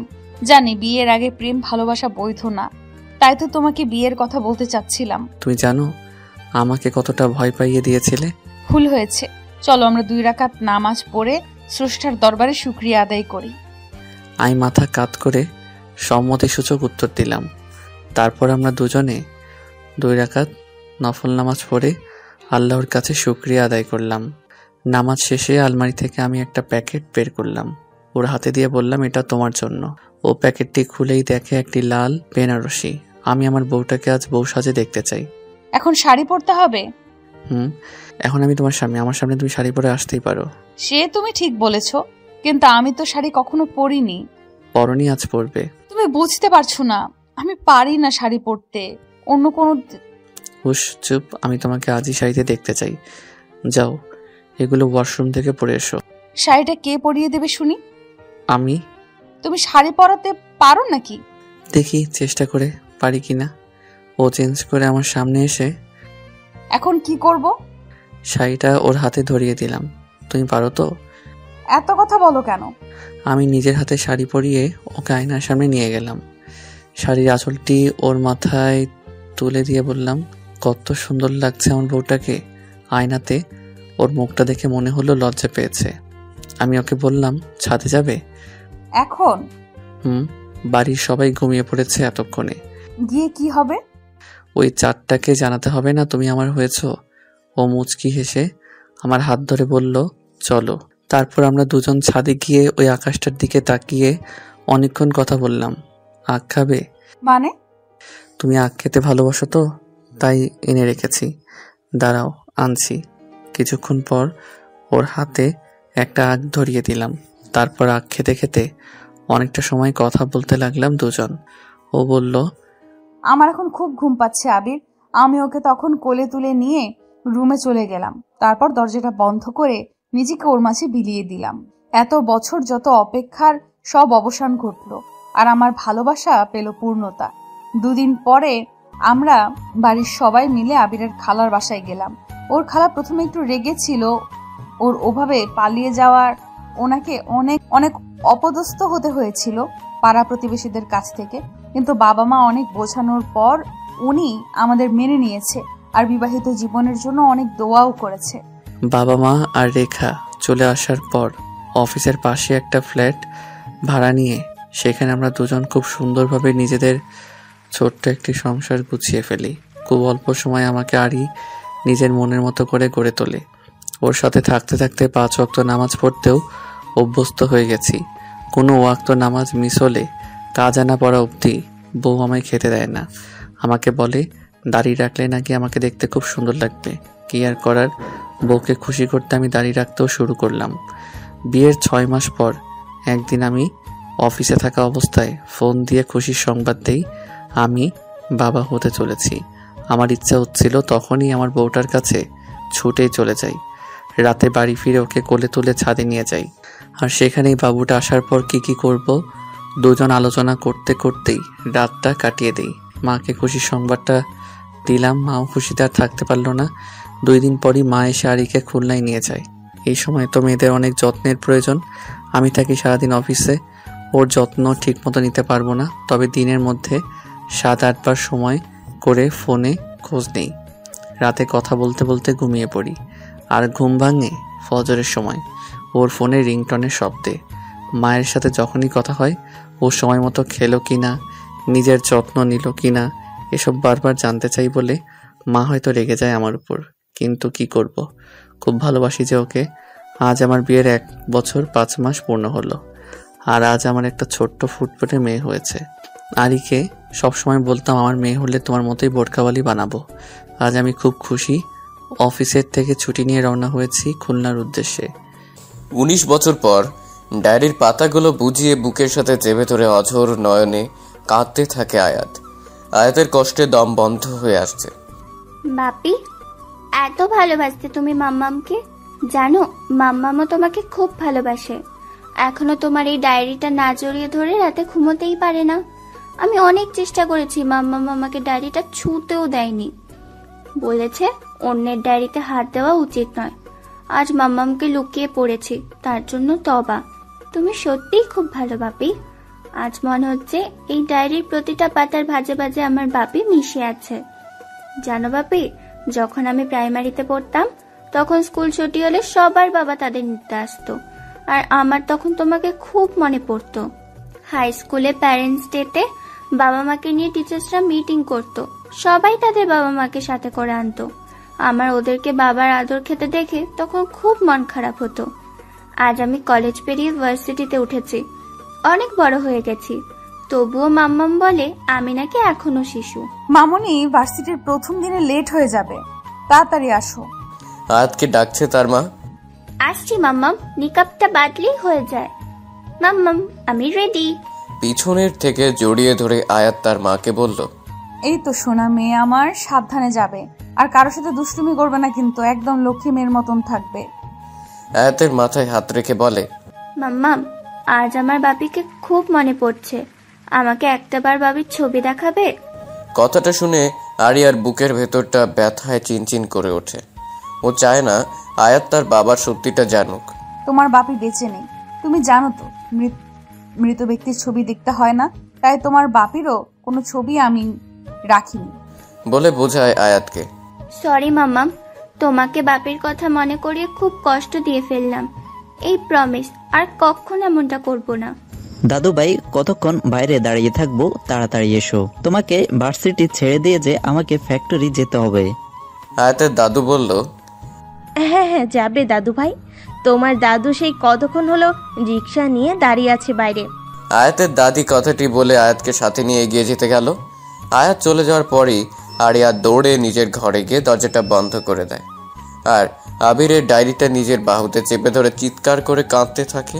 আমরা রাখিনি কেন আবির? তুমি কেন এমনটা করলে আমার সাথে? আজ আমি চাইলেও তোমার মেয়েকে সত্যিটা বলতে পারছি না। আমি চাই না তোমার মেয়ে তোমাকে ঘৃণা করুক। হোক না তোমার ডায়েরির প্রত্যেকটা আবেগ মিথ্যা, তবুও আমি তো শুধু তোমায় ভালোবেসেছি, আর তোমার এই ডায়েরির আবেগ মাখা শব্দ চয়নগুলো বিশ্বাস করতে চেয়েছি। তুমি খুব ভালো থাকো, তুমি সুখী থাকলেই যে আমি সুখী। রিকশার বুট ফেলে দীর্ঘ একটা শ্বাস নিয়ে, জানো দাদু, রিকশায় ওঠার মজাটাই আলাদা। প্রকৃতির ঠান্ডা স্নিগ্ধ বাতাস আর একটা শান্তির তৃপ্তি প্রশ্বাস, যা তুমি ওসব দামি গাড়িতে খুঁজে পাবে না। ঠিক বলেছো দাদু ভাই, তুমি না হলে আমি এসব জানতেই পারতাম না। তোমার দাদি তো কখনো এসব বুঝতে চায় না, তার কাছে সব বুড়ো বয়সে হ্যাংলামোপনা। তুমি আছো বলেই না এত কিছু উপলব্ধি করি। দাদি, আর তুমি এত ঝগড়া কেন করো বলো তো? ওটা ঝগড়া না তো দাদু ভাই, ওটা তো আমাদের টুনাটুনির ভালোবাসা। সে তুমি চাই বলো, দাদির থেকে কিন্তু আমি বেশি স্মার্ট। রিক্সা এসে ভার্সিটির সামনে দাঁড়ালো। তো দাদু ভাই, তোমাকে কখন নিয়ে আসবো আমি? সে আমি তোমাকে ক্লাস শেষে ফোন করে জানিয়ে দেব। রিক্সা থেকে নেমে ভার্সিটির ভেতরে যেতে যেতে বলে গেল দাদুকে। আয়াত ভার্সিটির ভেতরে ঢুকেই দু একজনের কাছে ক্লাস কোথায় জিজ্ঞেস করে যেই ক্লাসে ঢুকতে যাবে, দূর থেকে খেয়াল করলো সিনিয়ররা জুনিয়রদের সাথে র্যাগিং করছে। লাবণ্য হচ্ছে র্যাগিং মাস্টার, সাথে তার চেলাপালারাও আছে। নেহাল, রাজ, টমি, মোনা, টিনা এরা একটি ছেলেকে ধরে হাতে ফুল ধরিয়ে দিয়ে বলেছে লাবণ্যকে প্রপোজ করতে। আর লাবণ্য ক্লাসরুমের সামনে একটি বেঞ্চের উপর বসে পায়ের উপর পা তুলে পায়ের পাতা নাচাচ্ছে। দূর থেকে দেখে বুঝতে পারছে আয়াত, মেয়েগুলোর মধ্যে কোনো পোশাক আশাকের ধরন নাই। পরনে শর্টকাট, স্কার্ট আর ছোট ছোট টপস। লাবণ্য চোখে একটা ব্ল্যাক অ্যান্ড হোয়াইট সানগ্লাস আর মাথায় লেয়ার কাট চুলগুলো উঁচু করে ঝুঁটি বেঁধে রাখা। ঝুঁটির নিচের অর্ধেকটা আবার নীলচে কালার করা। কথা বলছে যেভাবে বডি হেলিয়ে দুলিয়ে, মনে হচ্ছে যেন মাথার ঝুঁটিটা ঘাড়ের এপাশ থেকে ওপাশে গিয়ে পড়ছে। বেচারা ছেলেটার নাজেহাল অবস্থা, সে আর পালাবে কোথায়? পাঁচজনে যে ঘিরে রেখেছে। কি হলো, যা প্রপোজ কর। দেখছিস না লাবু সে কখন থেকে বসে আছে? মোনা বলল ছেলেটাকে। ছেলেটা হাঁটু গেড়ে বসে দুই হাত জোড় করে অনুরোধ করছে ওদেরকে। দেখ কি বলে, বড় আপু বলে নাকি প্রপোজ করা যাবে না। তাড়াতাড়ি প্রপোজ কর বলছি, তোর পর আমাদের আরো অনেককে স্বাগত জানাতে হবে। রোজ ছেলেটির শার্টের কলার চেপে ধরে বলল কথাটা। আয়াত আর একটু এগিয়ে খেয়াল করলো ক্লাসরুমের সামনে আরো অনেক স্টুডেন্ট লাইন দিয়ে দাঁড়িয়ে আছে। আয়াত বুঝতে পেরেছে এরা সবাই হয়তো নবাগত স্টুডেন্ট। সবাইকে হেনস্থা করার জন্য ওরা লাইনে দাঁড় করিয়েছে। এক একজনের থেকে মজা নেই, তাই ছাড়ছে। আয়াত এবার ওদের সামনে গিয়ে দাঁড়ালো। এ কি, এইসব কি করছেন আপনারা? ক্লাস টাইম কি শুরু হয়নি? ওরা সবাই আয়াতের কথা শুনে পা থেকে মাথা পর্যন্ত তাকিয়ে দেখে। এ কি রে দোস্ত, আমাদের ভার্সিটিতে ভূত আসছে? টমি গিয়ে টিনার পিছনে লুকায়, কথাটি বলে। কি হচ্ছে এটা কি টমি, দেখছিস তো মানুষ? লাবণ্য কথাটি বলে এবার বেঞ্চ থেকে উঠে দাঁড়ালো। আপনি কি খালাম্মা? আয়াতকে প্রশ্ন করলো লাবণ্য। জি আমি আয়াত, কলেজে আজ আমার প্রথম দিন। আয়াত আর কিছু বলার আগে সবাই মিলে জোরে হেসে দিল। এ দেখ দেখ, খালামারা ভার্সিটিতে পড়তে আসে। লাবণ্য বলল। আয়াত গম্ভীর ভাবে বলল, দেখুন আমি মোটি খালাম্মা নই। তাই বুঝি? তাহলে এমন ঢোলা ঢালা বোরকা আর এইসব হাত মোজা পা মোজা এগুলো কি? এইসব বুঝি এখনকার নিউ ফ্যাশন? লাবণ্য বলছে, আর ওর চেলাপেলারা হেসে লুটোপুটি খাচ্ছে। দেখুন আমি আপনাদের মতো আল্ট্রা মডার্ন না। আমি আমার মায়ের শিক্ষায় বড় হয়েছি। যেটাকে আপনি ঢোলা ঢোলা বোরখা বলছেন, সেটাকে ইসলামের দৃষ্টিতে অনেক সম্মান এবং মর্যাদা দেওয়া হয়েছে। এটাকে পর্দা বলে, যা নারীর সৌন্দর্যকে আরো বাড়িয়ে তোলে। এসব তো আপনারা বুঝবেন না, কারণ আপনাদের চোখে ডিজিটাল যুগের চশমা পরে আছেন। আমি পর্দা করি কারণ এই পর্দা আমার রক্ষা কবচ। এই পর্দাই আমার নিরাপত্তা দেয় এবং এই পর্দাই আমার রাসূলের নির্দেশ। আমি আমার রাসূলের নির্দেশ অমান্য করে জাহান্নামে যেতে চাই না। একদমই বলে কথাগুলো আয়াত। তাই বুঝি? আবারও হেসে দেয় সবাই। অনেক কথা জানো তুমি? তারপর সেই ছেলেটার দিকে ঘুরে তাকিয়ে লাবণ্য আবার বলে, তো কি যেন বলছিল ছেলেটা? সিনিয়র আপুকে প্রপোজ করা যাবে না, তাই তো? ঠিক আছে, এই খালাম্মা তো তোরই ক্লাসমেট, নে একে প্রপোজ কর। কি হলো, কর। ধমক দিয়ে বলল। ছেলেটি ভয়ে ভয়ে আয়াতের সামনে এসে দাঁড়ায়। অতিরিক্ত নার্ভাসে ছেলেটির কপাল থেকে ঘাম ঝরছে। যখনই হাতের ফুলটা আয়াতের সামনে এগিয়ে দিল, ছেলেটি পিছনের থেকে কারো মৃদু কণ্ঠের আওয়াজ আসলো। কি হচ্ছে কি এখানে? সবাই হা হয়ে আছে। নেহাল, রোজ, টমি, মোনা, টিনা বলল। লাবণ্য তাকিয়ে শুধু হা হয়ে আছে, মনে মনে বলছে, এত সুন্দর ছেলেটা, wow, so cute, handsome, dashing boy, কি বডি ফিগার, একদম হিরো টাইপ ছেলেটা। একে যদি আমার বয়ফ্রেন্ড বানাতে পারতাম। কথাগুলো বলছে আর মনে মনে গদগদ হচ্ছে। আমি কিছু জিজ্ঞেস করেছি, এখানে কি হচ্ছে? তার আগে বলেন আপনি কে? নেহাল তাকে প্রশ্ন করলো। আমি এখানে নিউ কেমিস্ট্রির টিচার, এখন আমার ক্লাস টাইম, তাই ক্লাস নিতে এসেছি। কড়া গলায় বলল, ও স্যার, এই ইনি তো স্যার। আসলে স্যার, আমরা সিনিয়র জুনিয়রদের সাথে আলোচনা করতে এসেছিলাম নবীনবরণ অনুষ্ঠানটা কেমন করে আয়োজন করলে এদের ভালো লাগবে। লাবণ্য কথাটা একটু নার্ভাস হয়ে বলল, ও ঠিক আছে, এইটা নিয়ে তোমরা পরে কথা বলবে, এখন ক্লাস টাইম। নিউ স্টুডেন্টরা যাদের ক্লাস আছে ক্লাসে এসো। স্যার, আপনার নামটা যদি একটু বলতেন। লাবণ্য জানতে চাইলো। মেঘ রহমান। তোমাদের আর কিছু জানার আছে? না স্যার, আপনার সাথে আমাদের যখন ক্লাস হবে তখন জেনে নেব। এই চল তোরা, আমাদের তো এখন ইম্পর্টেন্ট একটা ক্লাস আছে। ঢং করে বলেই লাবণ্য তার সান্ড পাণ্ডদের নিয়ে চলে গেল। চলেন স্যার, ক্লাস নেবেন। একজন স্টুডেন্ট বলল, কে ক্লাস নিবে? আমিও যে স্টুডেন্ট, ওদের টাইট দিলাম। মেঘ কথাটি বলেই হেসে দিল। তার মানে আপনি আমাদের টিচার না, ওদের বোকা বানিয়েছেন? নায়ার চোখ বড় বড় করে তাকিয়ে বলল মেঘকে, আমিও স্টুডেন্ট, তোমাদের সাথে প্রথম বর্ষে পড়ি। আয়াত ছেলেটির পা থেকে মাথা অবধি দেখছে আর মনে মনে বলছে, ছেলেটাকে তো দেখে মনে হয় না আমাদের বয়সের। যাই হোক, ছেলেটার বুদ্ধি আছে বলতে হবে। তারপর সবাই হো হো করে হাসতে হাসতে ক্লাসরুমের মধ্যে ঢুকলো। চৌধুরী ভিলা বলে খুব তৃপ্তি নিয়ে খাচ্ছে ছেলেটা। চিৎকার করে ওঠে আবির, তোমার সাহস কি করে হয় এসব রাস্তার ফকিরদের আমার বাড়িতে এনে খাওয়ানোর? কি হচ্ছে কি নেহা? করুণ গলায় বলে। ছেলেটা খাওয়া বন্ধ করে নেহার দিকে হা করে তাকিয়ে আছে। তোমাকে আমি আগেও বলেছি এসব রাস্তার জলচান আমার বাড়িতে ঢুকাবা না। আমার একটা স্ট্যাটাস আছে। এক্ষুনি আমার একজন বড় ক্লায়েন্টকে বাড়িতে আসতে বলেছি। সে যদি এসে এমন নোংরা বস্তির ছেলেকে এখানে দেখে তাহলে আমার প্রেস্টিজের কি অবস্থা হবে তুমি বুঝতে পারছো? ছেলেটার খুব ক্ষুধা লেগেছিল, 2 দিন ধরে কিছু খাইনি, তাই আমি। কথা শেষ করার আগেই বলল, তাই তুমি ছেলেটাকে আমার বাড়িতে নিয়ে আসবে? চেহারাটাই নোংরা করে ফেলেছো। এই ছেলেটাকে এক্ষুনি এখান থেকে বিদায় করো। সকিনা, ছেলেটি চলে গেলে চেয়ারটা ভালো করে ধুয়ে পরিষ্কার করে দিস তো। জি বড় ম্যাডাম, সকিনা এই বাড়িতে দীর্ঘদিন যাবৎ কাজ করছে। ছেলেটি চেয়ার ছেড়ে উঠে দাঁড়িয়ে বলে চলে গেল। আবিরের আর সহ্য হচ্ছে না, রাগ কন্ট্রোল করতে না পেরে বলেই ফেলে, বাহ নেহা বাহ, ছেলেটা চেয়ারটায় বসেছিল বলে তুমি চেয়ারটাই ধুয়ে ফেলতে চাও, অথচ নিজের মধ্যে বসে থাকা ময়লা সেটা তুমি পরিষ্কার করবে কিভাবে? মুখ সামলে কথা বলো আবির, ভুলে যেও না আমি তোমার স্ত্রী। স্ত্রী? স্ত্রী শব্দটার মানে বোঝো তুমি? না, তুমি বোঝো না। তুমি বোঝো শুধু অহংকার আর তোমার নিজের স্বার্থ। তাই বুঝি? স্বার্থপর কি শুধু আমি একা? তুমি নও? আজ পর্যন্ত নিয়েছো ছাড়া কি দিয়েছো? তুমি আমার আবার বড় বড় লেকচার দিচ্ছ। কি দেইনি তোমায় আমি? আমার পরিবার, ভালোবাসা সব ছেড়েছি তোমার জন্য আমি। ভালোবাসা? তোমার ভালোবাসা মানেই তো ওই ধ্যারধারা গেও মেয়েটা। কি পেয়েছিলে মেয়েটার থেকে তুমি বলো তো?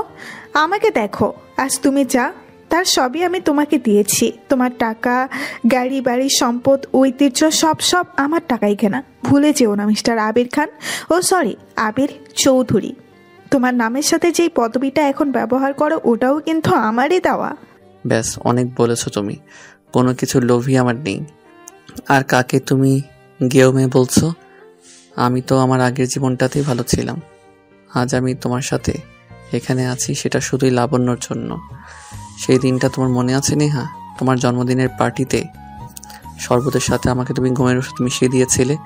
আমাকে পাওয়ার জেদে তুমি আমার সাথে যেই নোংরা খেলাটা খেলেছিলে সেদিন রাতে, তোমার সেই রাতের নোংরা খেলার ফসল আমাদের মেয়ে লাবণ্য। আমি তো কিছুই জানতাম না। আমি আমার আর আরি, যাকে আমি ভালোবেসে বিয়ে করেছিলাম, তাকে আর আমাদের সন্তানকে দেখতে গিয়েছিলাম।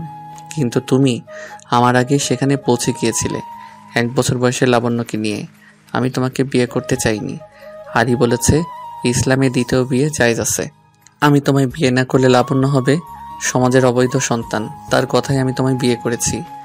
আর তুমি বিয়ের পর নানানভাবে লাবণ্যকে মেরে ফেলার হুমকি দিয়ে আমার পরিবারের কাছ থেকে আমাকে আলাদা করেছো, আমাকে বাধ্য করেছো আমার পরিবারের কাছে ঘৃণার পাত্র হতে। আমি কোনো নোংরা খেলা খেলিনি আবির, আমি তোমাকে ভালোবেসেছিলাম। তোমার অফিসের বস ছিলাম আমি। আমার রূপ সৌন্দর্য সবতেই আমি তোমায় ধরে রাখতে চেয়েছি, কিন্তু তুমি কখনো আমাকে পাত্তা দাওনি।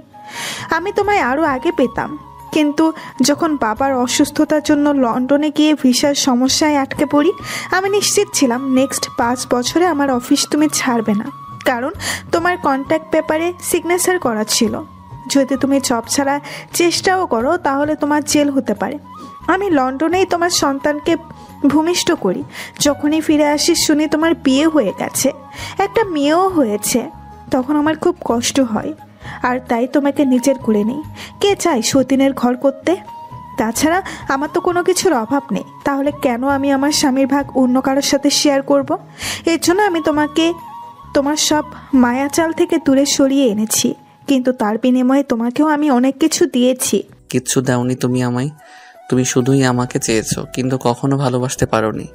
তুমি তোমার জেদ আর অহংকারে অনেকগুলো জীবনকে নষ্ট করে ফেলেছো, এমনকি নিজের মেয়েটাকেও বিগড়ে দিয়েছো। লাবণ্য বাড়িতে ঢুকছে, হঠাৎই দরজার কাছ থেকে আবিরের শেষের কথাটি শুনে ফেলে। ও ড্যাড, তুমি মমের সাথে কিভাবে কথা বলছো? চিৎকার দিয়ে বলে, দেখ না লাবু, তখন থেকে তোর ড্যাড আমার সাথে কি খারাপ ব্যবহারটাই না করছে। বলছে আমি নাকি তোকে বিগড়ে দিয়েছি।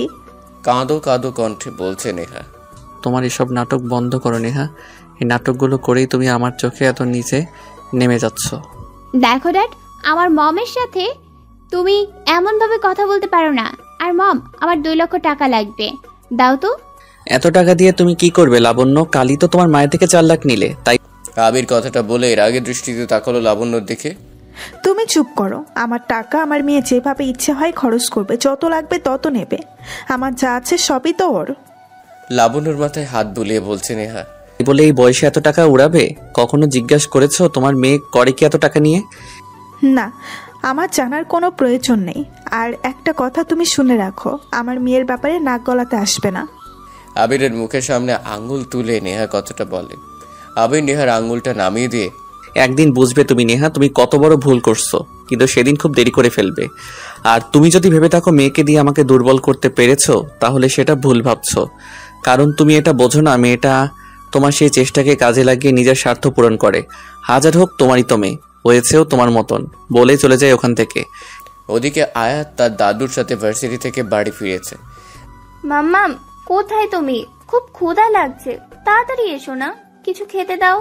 দাদু ভাই, ভার্সিটির প্রথম দিনটা তোমার কেমন গেল? আয়াতের দাদি একটু মুচকি এসে আয়াতের পাশে বসে জিজ্ঞাসা করলো। আর বলো না দাদি, আসলে আয়াত আজকে সব ঘটনা খুলে বলল তার দাদিকে। কি বলছো কি দাদু ভাই? তাহলে তো ওরা তোমাদের পিছনে আবার লাগবে। আমি কতবার বলেছি মেয়েটা বড় হয়েছে, বিয়ে দিয়ে দিতে, কিন্তু শুনলো না। এরা লেখাপড়া করাবে, যদি কোনো বিপদ আপদ হয় তাহলে সেই দায়িত্ব কে নেবে?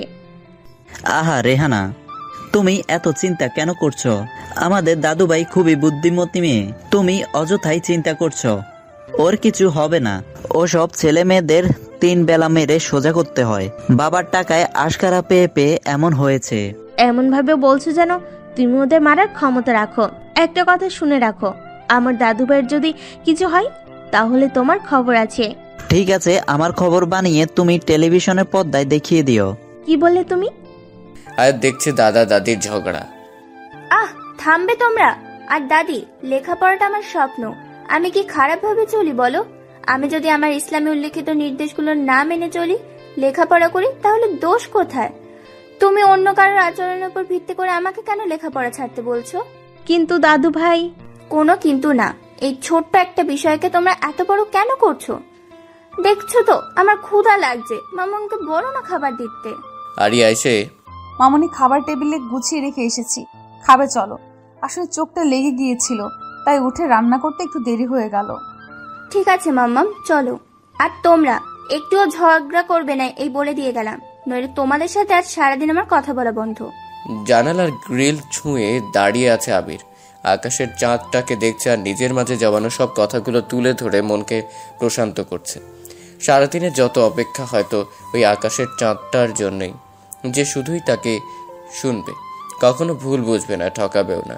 আর এভাবেই তার জীবনের এতগুলো বছর পার হয়েছে। ওদিকে আরিয়া গভীর রাতে তাহাজ্জুদের সিজদার মাঝে লুটিয়ে পড়ে নিজের সকল দুঃখ, কষ্ট আর বেদনা জমা করে রাখছে। স্রষ্টার দরবারে নিজেকে সমর্পণ করছে। কে জানে অপর পাশের মানুষটা কেমন আছে, হয়তো ভালোই থাকবে। আচ্ছা মাম্মাম, তোমরা তাহাজ্জুদের সিজদাগুলো এত লম্বা হয় কেন? আয়াত আর মাম্মামকে জিজ্ঞাসা করছে।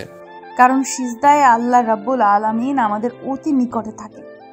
তাহলে তো যে কোনো নামাজের সিজদায় আমরা আল্লাহ রাব্বুল আলামিনের অতি নিকটে সাক্ষাৎ পেতে পারি।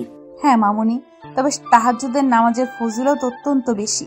যারা তাদের রবের জন্য সিজদারত ও দণ্ডায়মান হয়ে রাত্রি যাপন করে, অর্থাৎ তাহাজ্জুদের নামাজ আদায় করে তাদের অবিচ্ছিন্ন আকাঙ্ক্ষাকে এই ইবাদতের ওসিলায় মাহকাম মাহবুদের পৌঁছে দেয়। তাহলে তো আমরা যা কিছু ইচ্ছা নির্দ্বিধায় নামাজে চাইতে পারবো রবের নিকটে। হ্যাঁ পারবে, তবে সেটা তোমার জন্য হালাল আর বৈধ হতে হবে। কথা বলতে বলতে ফজরের আজান দিয়ে দিল। দুজনের নামাজ পড়া শেষ। আয়াত এখন কোরআন তেলাওয়াত করছে। আরিয়া আয়াতের পাশে বসে মেয়ের কোরআন তেলাওয়াত শুনছে আর সকালে রুটি বেলছে। চৌধুরী ভিলায় ঘড়ির কাঁটায় সকাল 6টা। লাবণ্য লাউডস্পিকারে মিউজিক ছেড়ে দিয়ে রেডি হয়ে ডিজে গান ড্যান্স করতে করতে মায়ের রুমে আসে। কারণ প্রতিদিন সকালে নেহা আর লাবণ্য মর্নিং ওয়াকে যায়। ওহ মম, এখনো ঘুমাচ্ছ তুমি? এই দেখো আমি রেডি, তাড়াতাড়ি ওঠো, শরীরকে ফিট রাখতে হবে না? নেহা ঘুম ঘুম চোখে উঠে বসে ব্যাটারিটা হাতে নিয়ে চায়ের কাপে চুমুক দিল।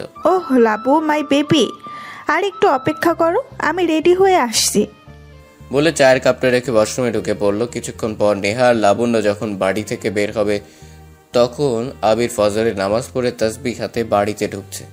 এত সকালে যখন মা মেয়ে ঘুম থেকে উঠেই পড়েছো তখন ফজরের নামাজটা পড়ে নিলে কি হয়?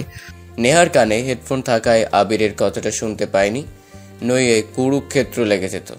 লাবণ্য শুনতে পেয়ে পিছনে ঘুরে তাকিয়ে আবিরের সামনে এসে বলল, ওহো ড্যাড, তুমি যেটা করছো করো না, আমাদের ব্যাপারে কেন নাক গলাতে আসো? তুমি তোমার নামাজ নিয়ে জান্নাতে যাও কেমন, আর আমরা আমাদেরটা বুঝবো। আবির কিছু বলতে যাবে তার আগেই লাবণ্য চলে যায়। আবির ভাবে তার কি আর কিচ্ছু করার নেই। অসহায় হয়ে পকেট থেকে সেলফোনটা বের করে মেঘকে ফোন দেয়। আসসালামু আলাইকুম আঙ্কেল। ওয়ালাইকুম আসসালাম। মেঘ, তোমাকে আমি যেটা বলেছিলাম সেটা মনে আছে তো? হ্যাঁ আঙ্কেল, আপনি নিশ্চিত থাকুন, আপনার বাঁকা মেয়েকে কিভাবে সোজা করতে হয় সেটা আমার উপর ছেড়ে দিন। আপনি আমার বাবার বেস্ট ফ্রেন্ড। বাবা মৃত্যুর আগে মাকে বলে গিয়েছিল আপনার মেয়ের সাথে আমার বিয়ে দিবে। আমি আমেরিকা থেকে লেখাপড়া শেষ করে আসার পর মায়ের কাছে কথাটা জানতে পারি। আপনার মেয়ের সাথে দেখা করতে চাচ্ছিলাম, কিন্তু আপনি বলেছেন আপনার মেয়ে একদম আলাদা, তাই তাকে সোজা করতে তার ভার্সিটিতে আমি অ্যাডমিশন নিয়েছি। তবে দেখবেন আপনার মেয়েকে আমি সোজা পথে এনেই ছাড়ব। তাই যেন হয় বাবা, আমার মেয়েটা যে একদম ওর মায়ের মতো হয়েছে। আল্লাহ যেন তোমায় ওকে সোজা পথে আনার কাজে সহায়তা করে। আচ্ছা আঙ্কেল, আমার এখন একটা মিটিংয়ে যেতে হবে। সারাদিন ভার্সিটিতে থাকবো, তাই অফিসে যেতে পারবো না। এই জন্য এখন মিটিংটা অ্যাটেন্ড করতেই হবে। পরে কথা বলবো। আল্লাহ হাফেজ। আল্লাহ হাফেজ। সময়টা সকাল 10:45-এর কাছাকাছি। ভার্সিটিতে মেঘ ক্লাসে ঢুকতে যাবে তখনই মানকি টুপি পরা 3টা ছেলে এসে মেঘের নাকের কাছে একটি রুমাল ধরে আর মেঘ অজ্ঞান হয়ে যায়। তারপর মেঘের হাত পা বেঁধে কালো কাপড় দিয়ে মুখটা ঢেকে দেয়। ছেলেটা 3টা মেঘকে একটা ফাঁকা রুমের দিকে নিয়ে যাচ্ছে। আয়া দূর থেকে ব্যাপারটা দেখে এগিয়ে আসে বিষয়টা কি বুঝতে। লাবণ্য, ছেলেটাকে ধরে এনেছিস, কালকে আমাদের সাথে যেটা করেছে তার শাস্তি ওকে দেওয়া লাগবে বলেই নিহাল মুখ থেকে নিজের মাংকিটা খুলে ফেলে। আয়াত রুমের বন্ধ জানালাটা একটু ফাঁক করে বাইরে থেকে ব্যাপারটা দেখে চমকে যায়। বল, লাবুয়ের সাথে কি করতে চাস তুই? বলে এবার তুমি মানকি খেলে। আয়াত ব্যাপারটা দেখছে কিন্তু বুঝতে পারছে না কালো কাপড়ে মোড়ানো মুখের ছেলেটাকে যাকে এরা এভাবে ধরে এনেছে। আরে কি আর করবি, ওর মুখে কালি মাখিয়ে পুরো ভার্সিটি আজ ঘুরাবি লাবু। এতে এন্টারটেইনমেন্ট হবে আর সব স্টুডেন্টরা ফ্রিতে ফুর্তিও নিতে পারবে। ঠিক বলছি না লাবু? বলেই রোজ নিজের মুখ থেকে মানকিটা খুলে ফেলে। জাস্ট সেটা যেটা ফিল্ম নয় যে তোকে এসব ফালতু আইডিয়া চলবে, এতে প্রিন্সিপাল জানবে আমাদের ক্ষতি হবে। ভালো কিছু ভাব, কি করা যায় ছেলেটাকে নিয়ে। নেহাল রোজকে বলল। লাবণ্য এতক্ষণ এদের কথাগুলো শুনছিল বেঞ্চের উপর বসে, এবার মুখ খুলল। দেখ তোরা এই ছেলেটাকে ছেড়ে দে, এত কিউট আর হ্যান্ডসাম ছেলেটাকে খারাপ লাগছে শাস্তি দিতে। তোর মাথা ঠিক আছে লাবণ্য? কি সব যাতা বলতেছিস? কত কষ্টে ছেলেটাকে সবার চোখে এড়িয়ে এখানে এনেছি জানিস? নেহাল লাবণ্যকে কথাটা বলে উল্টো দিক ঘুরে তাকালো। নেহাল ঘুরে তাকাতেই জানালার কাছ থেকে আয়াত সরে যেতে চাইলো, আর জানালাটা দপ করে শব্দ হয়ে উঠল। মোনা আর টিনা শব্দটা শুনে দৌড়ে যায়, ততক্ষণে আয়াত ওখান থেকে পালায়। আরে কেউ নেই এখানে, হয়তো বাতাসে শব্দ বন্ধ হয়ে গেছে জানালাটা। লাবণ্য বলতে শুরু করে। দেখ নেহাল, আজ সকালে আমি একে একটা গাড়ি থেকে নামতে দেখেছি। পরনে স্যুট, বুট আর টাই, চোখে ব্ল্যাক সানগ্লাস। কতটা হ্যান্ডসাম আর কিউট লাগছিল, তোকে বলে বোঝাতে পারবো না। সাথে দুজন বডিগার্ডও ছিল। তাছাড়া ছেলেটাকে দেখে বয়সের দিক থেকে মনে হয় না ও প্রথম বর্ষের স্টুডেন্ট। এ যদি কোনো পাওয়ারফুল পার্সন হয় তখন এ কি আমাদের ছেড়ে দেবে বলে তো মনে হয় না। ছেলেটা কোনো উদ্দেশ্য নিয়ে আমাদের ভার্সিটিতে এসেছে, তা আগে জানতে হবে। তাহলে কি করবি এখন? মোনা জিজ্ঞাসা করলো। 2-4 জন লোক ঠিক কর, যত টাকা লাগে দেব। বলিস 2 দিনের মধ্যে ছেলেটার সব ডিটেলস আমার চাই। বলেই টাকার বান্ডিল ছুঁড়ে মেরে ক্লাসরুম থেকে বেরিয়ে গেল লাবণ্য। লাবণ্য যাওয়ার কিছুক্ষণ পর বাকি সবাই ক্লাসরুম থেকে বেরিয়ে যায়। আয়াত দূর থেকে সব দেখছে। সবাই চলে গেল। আয়াত কাউকে না ডেকে নিজেই ক্লাসরুমটার সামনে আসলো, ভাবছে কাউকে ডাকবে কিনা। লাবণ্য বা লাবণ্য দলবল যদি জানতে পারে আয়াত সব দেখেছে, তাহলে আয়াতের ক্ষতি হবে ভেবে আর কাউকে না ডেকে নিজেই ক্লাসরুমে ঢুকে পড়লো। আয়াত ভাবছে হাত পা তো বাঁধা, ছোবো কি ছোবো না। না, মানুষকে বাঁচানো ফরজ। নিজে নিজে বলছে আর হাত পায়ের বাঁধনগুলো খুলছে। আচ্ছা, ছেলেটা কে? আয়াত মেঘের মুখ থেকে কালো কাপড়টি খুলে ফেলে। এ কি এত মেঘ? মেঘ ওঠেন, আপনি কি শুনতে পাচ্ছেন? কি যে করি। আয়াত মেঘের মুখের কাছে ঝুঁকে খেয়াল করছে নিঃশ্বাস নিচ্ছে কিনা। হঠাৎ মেঘের জ্ঞান ফিরে আসে, উঠে বসে আর কিছু না ভেবে আয়াতের দিকে রাগী দৃষ্টিতে তাকালো। তুমি? চিৎকার করে বলল, হ্যাঁ আসলে। চুপ, একদম চুপ। কাল তোমাকে দেখে আমি ভালোই ভেবেছিলাম, আর তুমি আমাকে কিডন্যাপ করেছো, মেরে ফেলতে চাও আমাকে। সত্যি করে বলো তুমি কে? দেখুন, আপনার কোথাও একটা ভুল হচ্ছে। কিসের ভুল? এই, তুমি কি একা আছো নাকি তোমার গ্যাংও আছে সাথে? কিসের গ্যাং? কি বলছেন কি আপনি? সাজ পোশাক দেখে তো মনে হচ্ছে জঙ্গি। দেখুন, আমি কোনো জঙ্গি নই। তাহলে রোহিঙ্গা? লাবণ্য সব সান্ড পাণ্ডুরা এসেছে আয়াতদের ক্লাসে। মেয়ে ক্লাসরুমে থাকায় লাবণ্য বাইরেই দাঁড়িয়ে আছে। নেহাল সবাইকে উদ্দেশ্য করে বলল, কাল আমরা সিনিয়ররা তোমাদের জন্য নবীনবরণ উৎসবের আয়োজন করেছি, তো সবাই সকাল 11টার মধ্যে চলে আসবে। আর তুমি কি যেন নাম? আয়াতকে উদ্দেশ্য করে বলল। আয়াত। ভয়ে ভয়ে নাম বলল। ও হ্যাঁ আয়াত, তুমি কাল 7টায় সময় আসবে। বলে নেহাল যেই চলে যাবে। আমি পারবো না আসতে। না আসলে তো হবে না, কালকে সবাইকে আসতে হবে ব্যাস। আর যে আসবে না তাকে তুলে আনা হবে। ভার্সিটিতে তোমাদের প্রথম অনুষ্ঠান, আর তোমরা না আসলে হবে? মগের মূল লোক নাকি যে তুলে আনা হবে? সবাই 11টায় আর আমি 7টায়। তাহলে কি মেঘ ওদেরকে আমার কথা বলে দিল? ওরা কি তাহলে আমাকে শাস্তি দেওয়ার জন্য? না, এই মেঘ সুবিধার নয়। ক্লাস শেষে এই যে মেঘ, শোনেন। মেঘ আয়াতের ডাকের কোনো রেসপন্স দিচ্ছে না। আপনার কি কান কাটা? কানে শোনেন না? মেঘ এবার আয়াতকে বলল, তোমার কি ছেলেদের গায়ে পড়ে কথা বলতে ভালো লাগে? বোরখাওয়ালি হয়েছ? তোমার শরীয়তের কোন আইন ছেলেদের গায়ে পড়ে কথার অনুমতি দেয়? আমাকে একটু বোঝাবে? দেখুন, আপনি কাল থেকে আমায় অনেক কিছু শুনিয়েছেন। ভেবেছিলাম আপনার সাথে কথা বলবো না, কিন্তু না বলে আর পারলাম না। আজ আমি আপনার জন্য এত বড় একটা বিপদে পড়েছি। মেঘ ভ্রু কুঁচকে, আমি আবার কি করলাম তোমাকে? ওনাদেরকে কি আপনাকে আপনার নামটা না বললে হতো না? দেখলেন তো আমাকে সকাল 7টায় আসতে বললো। ও এই কথা, ঠিক আছে, চলো এসো। মেঘ, আপনি কি কিছুই বোঝেন না? আমি বাড়িতে কি বলে আসবো? যেখানে কিনা সবাই আসবে 11টায়, সেখানে আমার মাম্মা মামাকে এত সকালে আসতে দেবে বলে আপনার মনে হয়? তাহলে আসার দরকার নেই। না, আসলে ওরা আমাকে তুলে আনবে, শোনেননি? ঠিক আছে, আমি দেখছি কি করা যায়। আয়াতের চিন্তা মোটেও কাটে না। কি বলে যে সকাল 7টায় বাড়ি থেকে বের হবে সেটাই সারাদিন ভেবেছে। রাত শেষে সকাল হয়ে গেল, হঠাৎ কলিং বেলের আওয়াজ। এত সকালে কে আসলো? মাম্মা, আমি দেখছি। দরজা খুলেই আয়াত অবাক। এত সকালে রূপালী তুমি এখানে? আন্টি কি ভেতরে আছে? কে এসেছে মামুনি? আন্টি, আমি রূপালী। আসলে আজ আমাদের ভার্সিটিতে নবীনবরণ উৎসব। ভাবলাম আমার বাসা তো কাছেই, তাই আয়াতকেও ডেকে নিয়ে যাই। শুধু শুধু আজ আর ওর দাদুকে কষ্ট করে দিতে যেতে হবে না। আরিয়া ঘড়ির দিকে তাকিয়ে দেখে সকাল 6:30 বাজে। এত সকালে নবীনবরণ? হ্যাঁ আন্টি। আরিয়া কিছুক্ষণ চুপ করে থেকে বলল, আচ্ছা যাও। তারপর আয়াত আর রূপালী দুজনেই বাড়ি থেকে বের হলো। আয়াত, এখন আমি আসি রে। মানে তুমি যাবে না? না, আমি গিয়ে কি করব? আমাদের তো 11টায় যেতে বলেছে। প্লিজ রূপালী, এমনটা করো না। আমার একা যেতে খুব ভয় করছে। কে বললো তুমি একা যাচ্ছ? সামনে তাকিয়ে তো দেখো। আয়াত সামনে তাকিয়ে দেখে মেঘ গাড়ি নিয়ে দাঁড়িয়ে আছে। না, আমি মেঘের সাথে যাব না। তুমি চলো না রূপালী। পাগলামি করো না আয়াত। মেঘই আমাকে বলেছে তোমাকে নিয়ে আসতে। এখন তুমি যদি এমন করো তাহলে মেঘ চলে যাবে, আর তোমার সমস্যা তোমাকেই বুঝতে হবে। আমি যদিও তোমার সাথে যাই, সিনিয়রদের থেকে কোনোভাবেই তোমাকে বাঁচাতে পারবো না।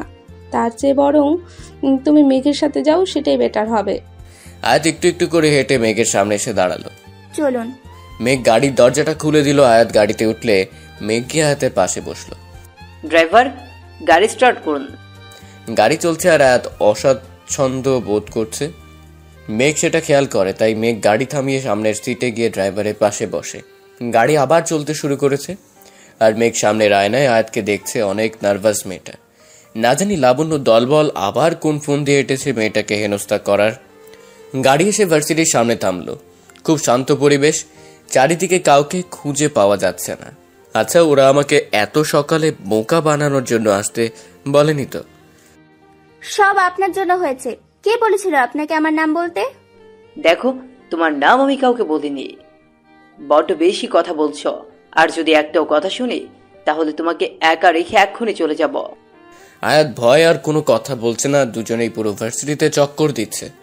অডিটোরিয়াম রুমটার সামনে এসে অডিটোরিয়াম রুমটা খোলা আছে, চলো বলেই মেঘ রুমের মধ্যে যেই এক পা রাখলো, অমনি একটা মোটা দড়ির সাথে মেঘের এক পায়ে গিট লেগে গেল। তারপর সামনে আর এক পা বাড়াতেই দড়িটা টেনে ঘেঁষতে ঘেঁষতে মেঘকে ভেতরের দিকে নিয়ে যায়। আয়াত মেঘের এমন অবস্থা দেখেই দৌড়ে আসে আর সামনে টেবিলে থাকা একটা কেচি দেখতে পায়। ভাবে কেচিটা দিয়ে মেঘের পায়ের দড়িটা কাটা যাবে। আয়াত তাড়াহুড়ো করে কেচির সাথে যে পাতলা লম্বা সুতোটা বাঁধা আছে তা খেয়াল না করেই সোজা গিয়ে টান দিল, আর উপর থেকে এক বালতি কাঁদা এসে আয়াতের মাথায় পড়লো। আয়াতের বোরকার নেকাব সব কাঁদায় ভিজে গেছে। আয়াতের এমন কাঁদা মাখা শরীরের নাজেহাল অবস্থা দেখে মেঘ না হেসে পারল না। খুব হাসি পাচ্ছে আপনার? আয়াত ভ্যা করে কান্না জুড়ে দিল। তারপর মেঘ আয়াতকে সান্ত্বনা দিচ্ছে, আয়াত অনেক কান্না হয়েছে, এখন থাম। সামান্য কাদাই তো, এতে কান্না করার কি হলো?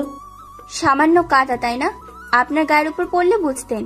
ভ্যা করে কান্না করেই যাচ্ছে আয়াত আর বলছে, এই কাদা মাখা অবস্থা আমি বাড়িতে যাব কিভাবে? রাস্তার মানুষ তো সব হাসবে আমাকে দেখে। আর মাম্মাম, আমার মাম্মামকে কি বলবো? দাদিও জানতে পারলে বলবে লেখাপড়া না করে মেয়েকে বিয়ে দিয়ে দাও। থামো, ধমক দিয়ে বলল মেঘ। কাঁদলে কি সব ঠিক হয়ে যাবে?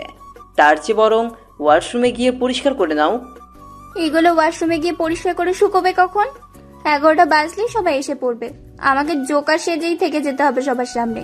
সবাই হাসবে আমাকে দেখে, যেরকমটা আপনি হাসছিলেন এতক্ষণ। ঠিক আছে, আমি দেখছি কি করা যায়।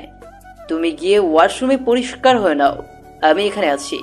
আয়াত ওয়াশরুমে গিয়ে বোরকা খুলে পরিষ্কার হয়ে বসে কাপড়ের পানি শুকাচ্ছে। 2 ঘন্টা পর মেঘ এসে ওয়াশরুমের দরজা নক করে। আয়াত, দরজাটা খোলো। না। খোলো বলছি। কি বলছেন আপনি? মাথাটা ঠিক আছে? আহা, খোলো আয়াত, 1 মিনিটের জন্য।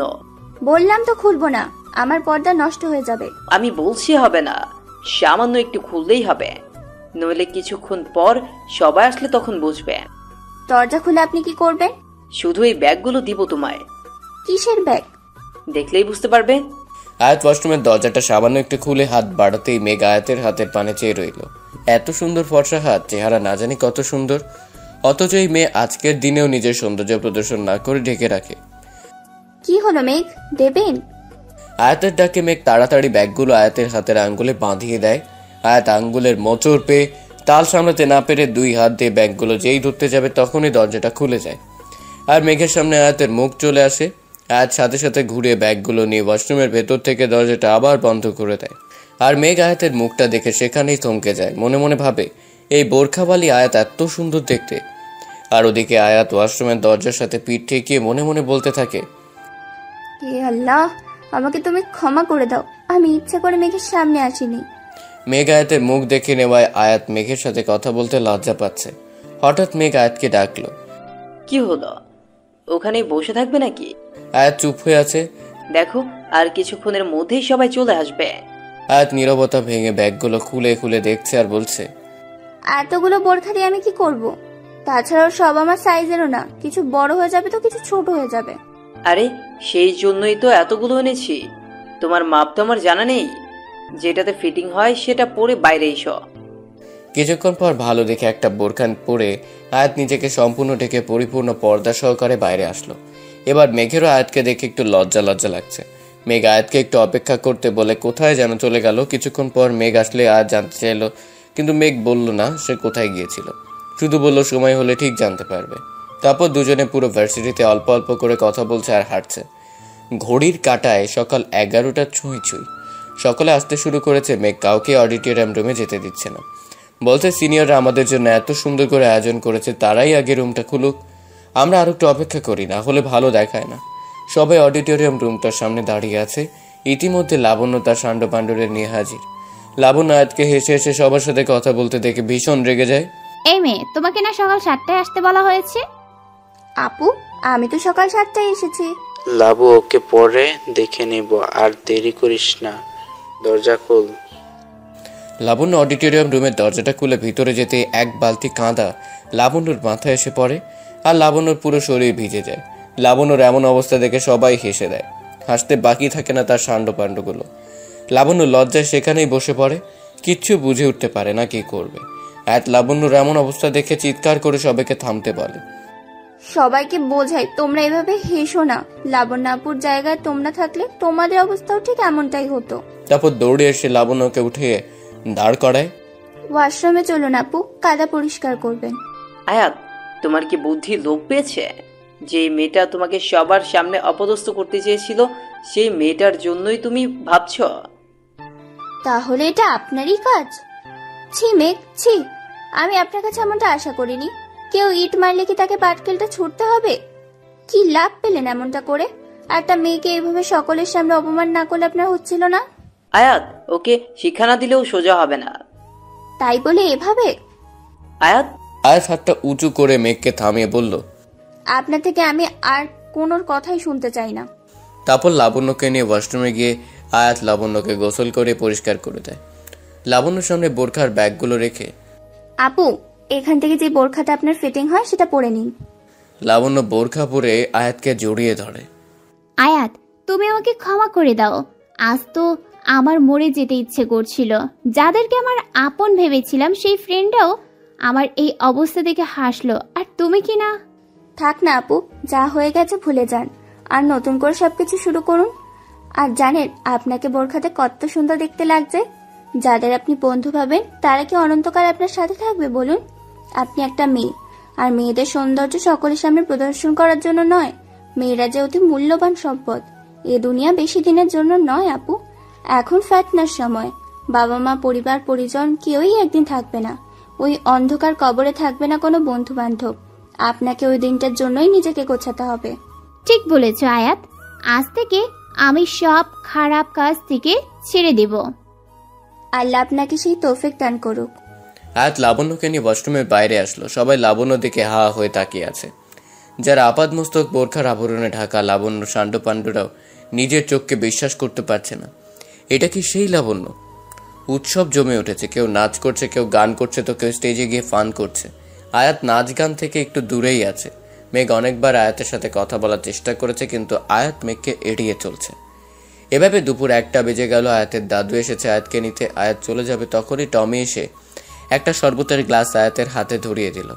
আয়াত গ্লাসটা রেখে দাদুর কাছে চলে যায়, আর এদিকে গ্লাস সামনে থাকায় লাবণ্য ডক ডক করে শরবতটা গিলে নেয় আর মাতলামি শুরু করে। নেহাল প্রচুর রেগে যায়। কি করেছে এটা? টমি নেচে নেচে উত্তর দেয়, দোস্ত, আমি তো এটা আয়াতকে। নেহাল ধুস করে একটা ঘুষি বসিয়ে দেয় টুমির নাক বরাবর। ওদিকে লাবণ্যকে সামলানো কষ্টকর হয়ে পড়েছে। নেশার ঘোরে কি কি করে যাচ্ছে তার নিজেও জানে না। আয়াত, নেহাল, দাদু আর মেঘ চারজন মিলে মেঘের গাড়িতে করে লাবণ্যকে বাড়ি পৌঁছাতে যায়। নেহাল রাস্তায় আজকের পুরো ঘটনা দাদুকে খুলে বলে আর আয়াতের কাছে ক্ষমা চায়।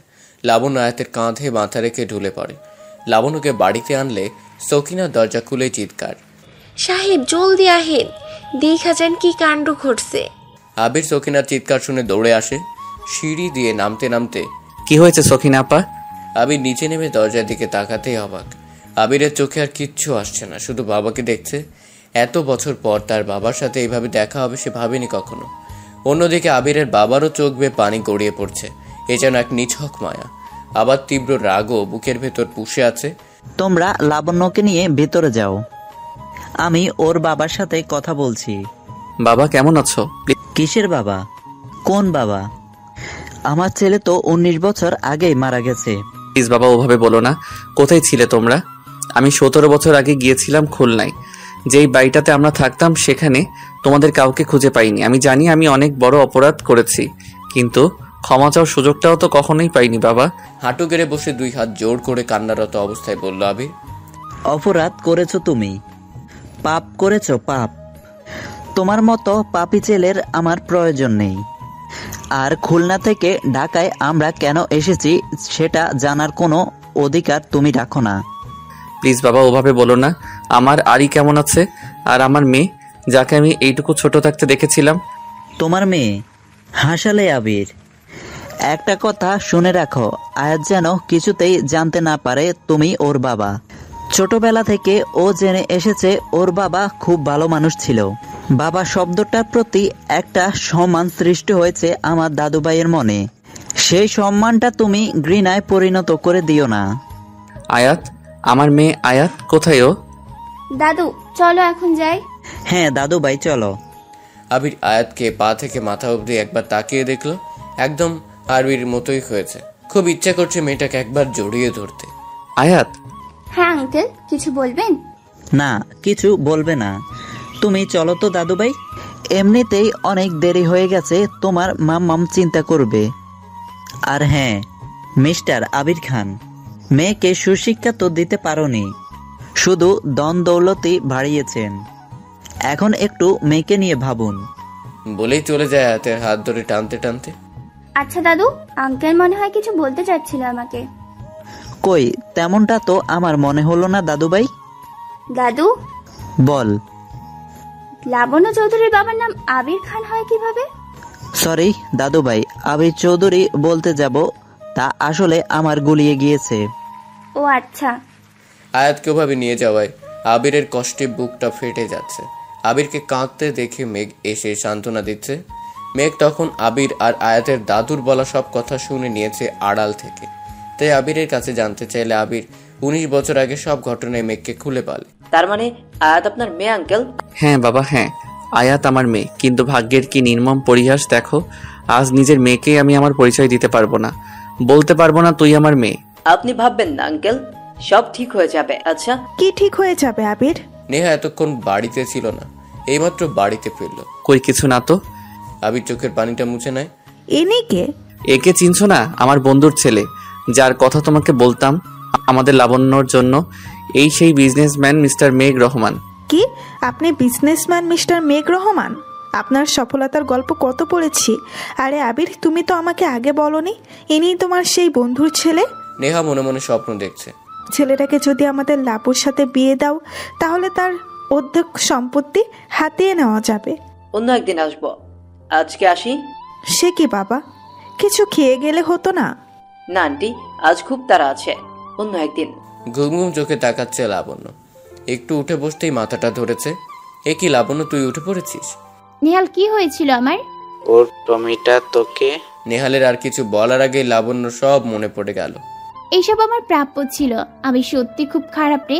আজ আমি আমার নিজের সব ভুল বুঝতে পেরেছি, আর কখনো কারো পেছনে লাগবো না। আচ্ছা আমি এখন আসি, অনেক রাত হয়েছে। কাল ভার্সিটি যাবি? জানি না, কিছুদিন নাও যেতে পারি। ওকে, নিজের যত্ন নিস। বাই। রাত 1টা, বিছানায় ছটপট করছে মেঘ। একবার এ পাশ তো একবার ও পাশ। চোখ বন্ধ করলে একটি মুখ বারবার চোখের সামনে ভেসে উঠছে। আয়াত, এই বোরখাওয়ালি আমায় তো ঘুমাতেই দিচ্ছে না। তাহলে কি আমি আয়াতকে, না কি ভাবছি আমি, আমার তো লাবণ্যর সাথে বিয়ে হওয়ার কথা। আয়াতকে ভেবে ভেবেই মেঘের রাতটা পার হয়ে গেছে। ফজরের আজানে মেঘের মা যখন নামাজ পড়তে যায়, অজু করে ঘরের দিকে যেতেই মেঘের ঘরের লাইট অন দেখে এগিয়ে আসে। কি হলো মেঘ, তুই জেগে আছিস? মেঘ গিয়ে মাকে জড়িয়ে ধরে। মা, আমি কি করব বুঝতে পারছি না। কি হয়েছে আমাকে বল। মেঘ আয়াতের বাবার অতীতের সব কথা মাকে খুলে বলে। মা, আবির আঙ্কেলের মেয়ে আয়াত, তাকে ছাড়া যে আমি এক মুহূর্ত ভাবতে পারছি না। এখন আমি কি করব মা, তুমি বলো। আচ্ছা মেঘ, তুই কি কখনো লাবণ্যকে ভালোবাসিস বলেছিস? না মা। তাহলে আর কি, তোর বাবার স্বপ্ন ছিল তার প্রিয় বন্ধুর মেয়ের সাথে তোর বিয়ে দেবে। দেখ, লাবণ্য যেমন তোর আবির আঙ্কেলের মেয়ে, আয়াতও তো তেমনই তোর আবির আঙ্কেলেরই মেয়ে। আয়াতের সাথে তোর বিয়ে হলেও তোর বাবার স্বপ্ন পূরণ হবে। এখন তুই ভেবে দেখ কি করবি। এই কথাটা তো আমার মাথায় আগে আসেনি। তুমি জানো না মা, কত বড় একটা ভুল ডিসিশন নেওয়ার থেকে বাঁচিয়েছো আমায়। এখন একটু ঘুমাতো, চোখ মুখ দেখে বোঝা যাচ্ছে সারা রাত ঘুমাসনি। ভার্সিটিতে মেঘ আয়াতের জন্য অপেক্ষা করেই চলেছে, এখনো আয়াত আসেনি। মন খারাপ করে বসে আছে মেঘ। আচ্ছা, আয়াতকে এখনো আমার উপর রেগে আছে? ও কি আমার সাথে আর কথা বলবে না? না, আয়াত এখনো কেন আসছে না? এখানে বসে কি করছেন আপনি? মেঘ মাথা তুলে আয়াতকে সামনে দেখতে পেয়ে জড়িয়ে ধরল। আয়াত তো থম হয়ে গেছে। বলা নেই কাওয়া নেই, হুট করে একজন পরপুরুষ এভাবে তাকে জড়িয়ে ধরল। মেঘ, ছাড়ুন আমাকে। বিশ্বাস করো আয়াত, আগে কখনো এমনটা হয়নি আমার সাথে।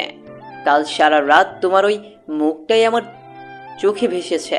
তোমাকে আমি কতটা ভালো। আয়াতের এক ধাক্কায় মেঘ ছিটকে পড়ে।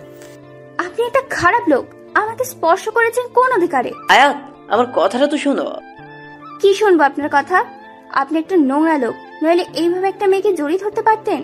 এই কিসের নোংরামি? আমি তো তোমাকে ভালোবাসতে চেয়েছি। দেখুন, আপনার এইসব প্রেম ভালোবাসার কথা আমাকে একদম শোনাতে আসবেন না। কেন? ভালোবাসি কি অন্যায়? আপনার কাছে পবিত্র হতে পারে, কিন্তু আমার কাছে এটা এক প্রকার পাপ। আমি এসব বিবাহ পূর্ব ভালোবাসায় আগ্রহী নই। কিন্তু আয়াত, আমি তো তোমাকে। আমি আর কিছুই শুনতে চাই না মেঘ। এখন আমার মুখ থেকে খারাপ কিছু বের হবার আগেই আপনি আমার চোখের সামনে থেকে চলে যান। আয়াত। মেঘ প্লিজ। মেঘ চলে যায়। আয়াত সেথায় বসে রয়। খুব রাগ হচ্ছে, আবার মনের মধ্যে এক অজানা অনুভূতির জানান দিচ্ছে। তখন মেঘের ওইভাবে জড়িয়ে ধরাটা তার জন্য মোটেও প্রস্তুত ছিল না আয়াত। কেমন যেন একটা শিহরণ সৃষ্টি হচ্ছে আয়াতের শরীরের প্রতিটা রোমে রোমে। কেন করলো মেঘ এমনটা? একে কি ভালোবাসা বলে? আচ্ছা, না ছুঁয়ে ভালোবাসা যায় না? এমন ভালোবাসার তো কোনো নাম নেই ইসলামিক দৃষ্টিকোণ থেকে। আয়াত মেঘকে খুঁজছে, কোথাও পাচ্ছে না। হয়তো ভার্সিটি থেকে চলে গেছে। তারপর আর 2 সপ্তাহ আয়াত মেঘকে দেখেনি। সাহসও হয়নি মেঘকে একবার ফোন করে খোঁজ নেবে। আজ দূর থেকে মেঘের গাড়ি আসতে দেখে দৌড়ে যায় আয়াত। মেঘ গাড়ি থেকে নেমে দাঁড়ালে অপোজিট পাশ থেকে আরেকজন গাড়ি থেকে নামলো, আরো আয়াতের মতো আপাদমস্তক বোরখার আবরণে ঢাকা। সে এসেই আয়াতের সামনে দাঁড়ালো। আমাকে চিনতে পারছো না? আমি লাবণ্য। থ্যাঙ্কস আয়াত, তোমার জন্য আমি অনেক কিছু পেয়েছি। এই নাও আমার বিয়ের কার্ড। সামনের সপ্তাহে 5 তারিখে আমাদের বিয়ে। মেঘ বলল সবার আগের কার্ডটা তোমাকেই দিতে। আয়াত লাবণ্যর হাত থেকে বিয়ের কার্ডটা নেয়। চোখ বেয়ে গড়িয়ে আসা অশ্রুগুলো অনেক কষ্টে আটকে রাখে।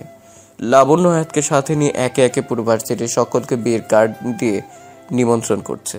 আর আয়াত দর্শকের চাপা কষ্ট নিয়ে লাবণ্যর সাথে লাবণ্যর সুখটুকু উপভোগ করছে। ধীরে ধীরে বিয়ের দিন ঘনিয়ে এলো। এখন মেঘের আসল পরিচয় সবাই জানে। মেঘ তো এই ভার্সিটিতে এসেছিল শুধু লাবণ্যর জন্য। ভার্সিটি গেলেই এখন মেঘ লাবণ্যর লাভ স্টোরি সকলের মুখে মুখে। আজ লাবণ্যর গায়ে হলুদ ছিল। ভার্সিটির সকলে গেলেও আয়াত যায়নি। কাল অবশ্যই যেতে হবে, কাল যে বিয়ে। আজ আবির এসেছে লাবণ্যর বিয়েতে তার পরিবারের সবাইকে নিমন্ত্রণ করতে। আয়াতকে তার দাদু ঘরে যেতে বলে, কিন্তু আয়াত লুকিয়ে তাদের সব কথা শুনে নেয়।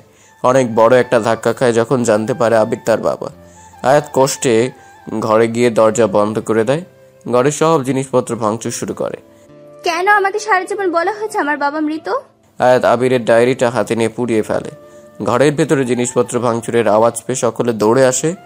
আবির বাইরে থেকে নিজের সমস্ত শক্তি দিয়ে দরজা ভেঙে মেয়েকে এসে জড়িয়ে ধরে। কি করছিস কি মা? আয়াতের সামনে ডায়েরির পাতাগুলো পুড়ে ছাই হয়ে আছে। আয়াতের মা এসে আয়াতের গালে সজোরে থাপ্পড় মারে। কি পরিয়েছো তুমি এটা? মারো মাম্মাম, আমাকে তুমি যত খুশি মারো, তবুও মাম্মাম এই লোকটাকে আমি বাপি বলে মানতে পারবো না। এই ডায়েরির প্রত্যেকটা কথা মিথ্যা। এই লোকটা সম্পূর্ণ ভুলে ভরা। তোমাকে ঠকিয়েছে এই লোকটা। তুমি এই ডায়েরিটার কোনোদিনও পড়বে না, কখনো এই লোকটার কথা মনে করে কষ্ট পাবে না।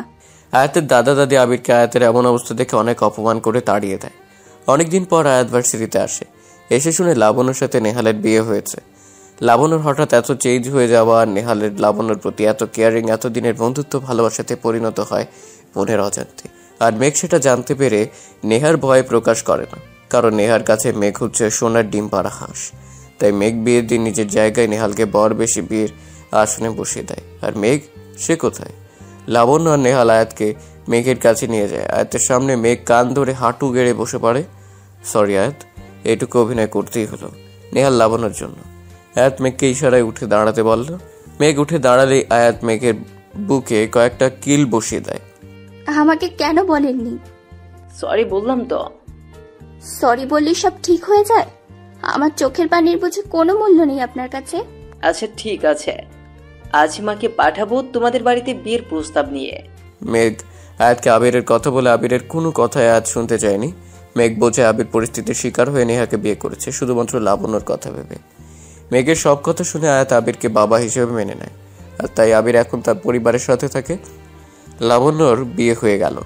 আবির তার পরিবারের সাথে থাকতে শুরু করলো। আর নেহা একদম একা। আজ টাকা পয়সা ধন দৌলত সব নেহার কাছে আছে, নেই শুধু আপনজনেরা। নেহার বেশি দিন বাঁচবেও না, ডাক্তার বলেছে ব্রেন টিউমার। এখন লাস্ট স্টেজ চলছে, বরং 1 মাসের মতো সময় নেহার হাতে আছে। জীবনের শেষ সময়ে এসে নেহা তার পাপের জন্য অনুশোচনা করছে। নেহা তার স্থাবর অস্থাবর সব সম্পত্তি লাবণ্য আর আয়াতের নামে লিখে দিয়ে লইয়ারকে নিয়ে আবিরের বাড়িতে যায়, কিন্তু আরিয়া নেহাকে ফিরে যেতে দেয় না। জীবনের শেষ সময়টা নেহা অনেক যত্ন আর ভালোবাসা পেয়েছে, আর বুঝে গেছে অর্থ সম্পদ আর অহংকারী জীবনের আসল সুখ নয়। জীবনের আসল সুখই হচ্ছে ভালোবাসা। 30 বছর পর আজ আবির আর আরিয়ার বিবাহের 50 বছর পূর্ণ হলো। বয়সের ছাপ তাদের শরীরে পড়ে গেছে। সেই যৌবনটা এখন আর নেই, কিন্তু তাদের ভালোবাসা সেই আগের মতোই আছে। অন্ধকার রাতে ছাদে বসে আরিয়া আবিরের কাঁধে মাথা রেখে আকাশের চাঁদটাকে দেখছে। আর আবির ওই চাঁদটাকে ডেকে বলছে, এই চাঁদ দেখো, আমাদের পথ চলা আজ 50 বছর পূর্ণ হয়েছে, কিন্তু এখন আর আমার বউটার আখ চিবিয়ে খাওয়ার দাঁত নেই। এই আবির, কি সব বলছো? আরে দাঁত নেই তো কি হয়েছে? বিলিন্ডার তো আছে, এই নাও। বলে 1 মগ আখের রস আরিয়ার হাতে তুলে দিল।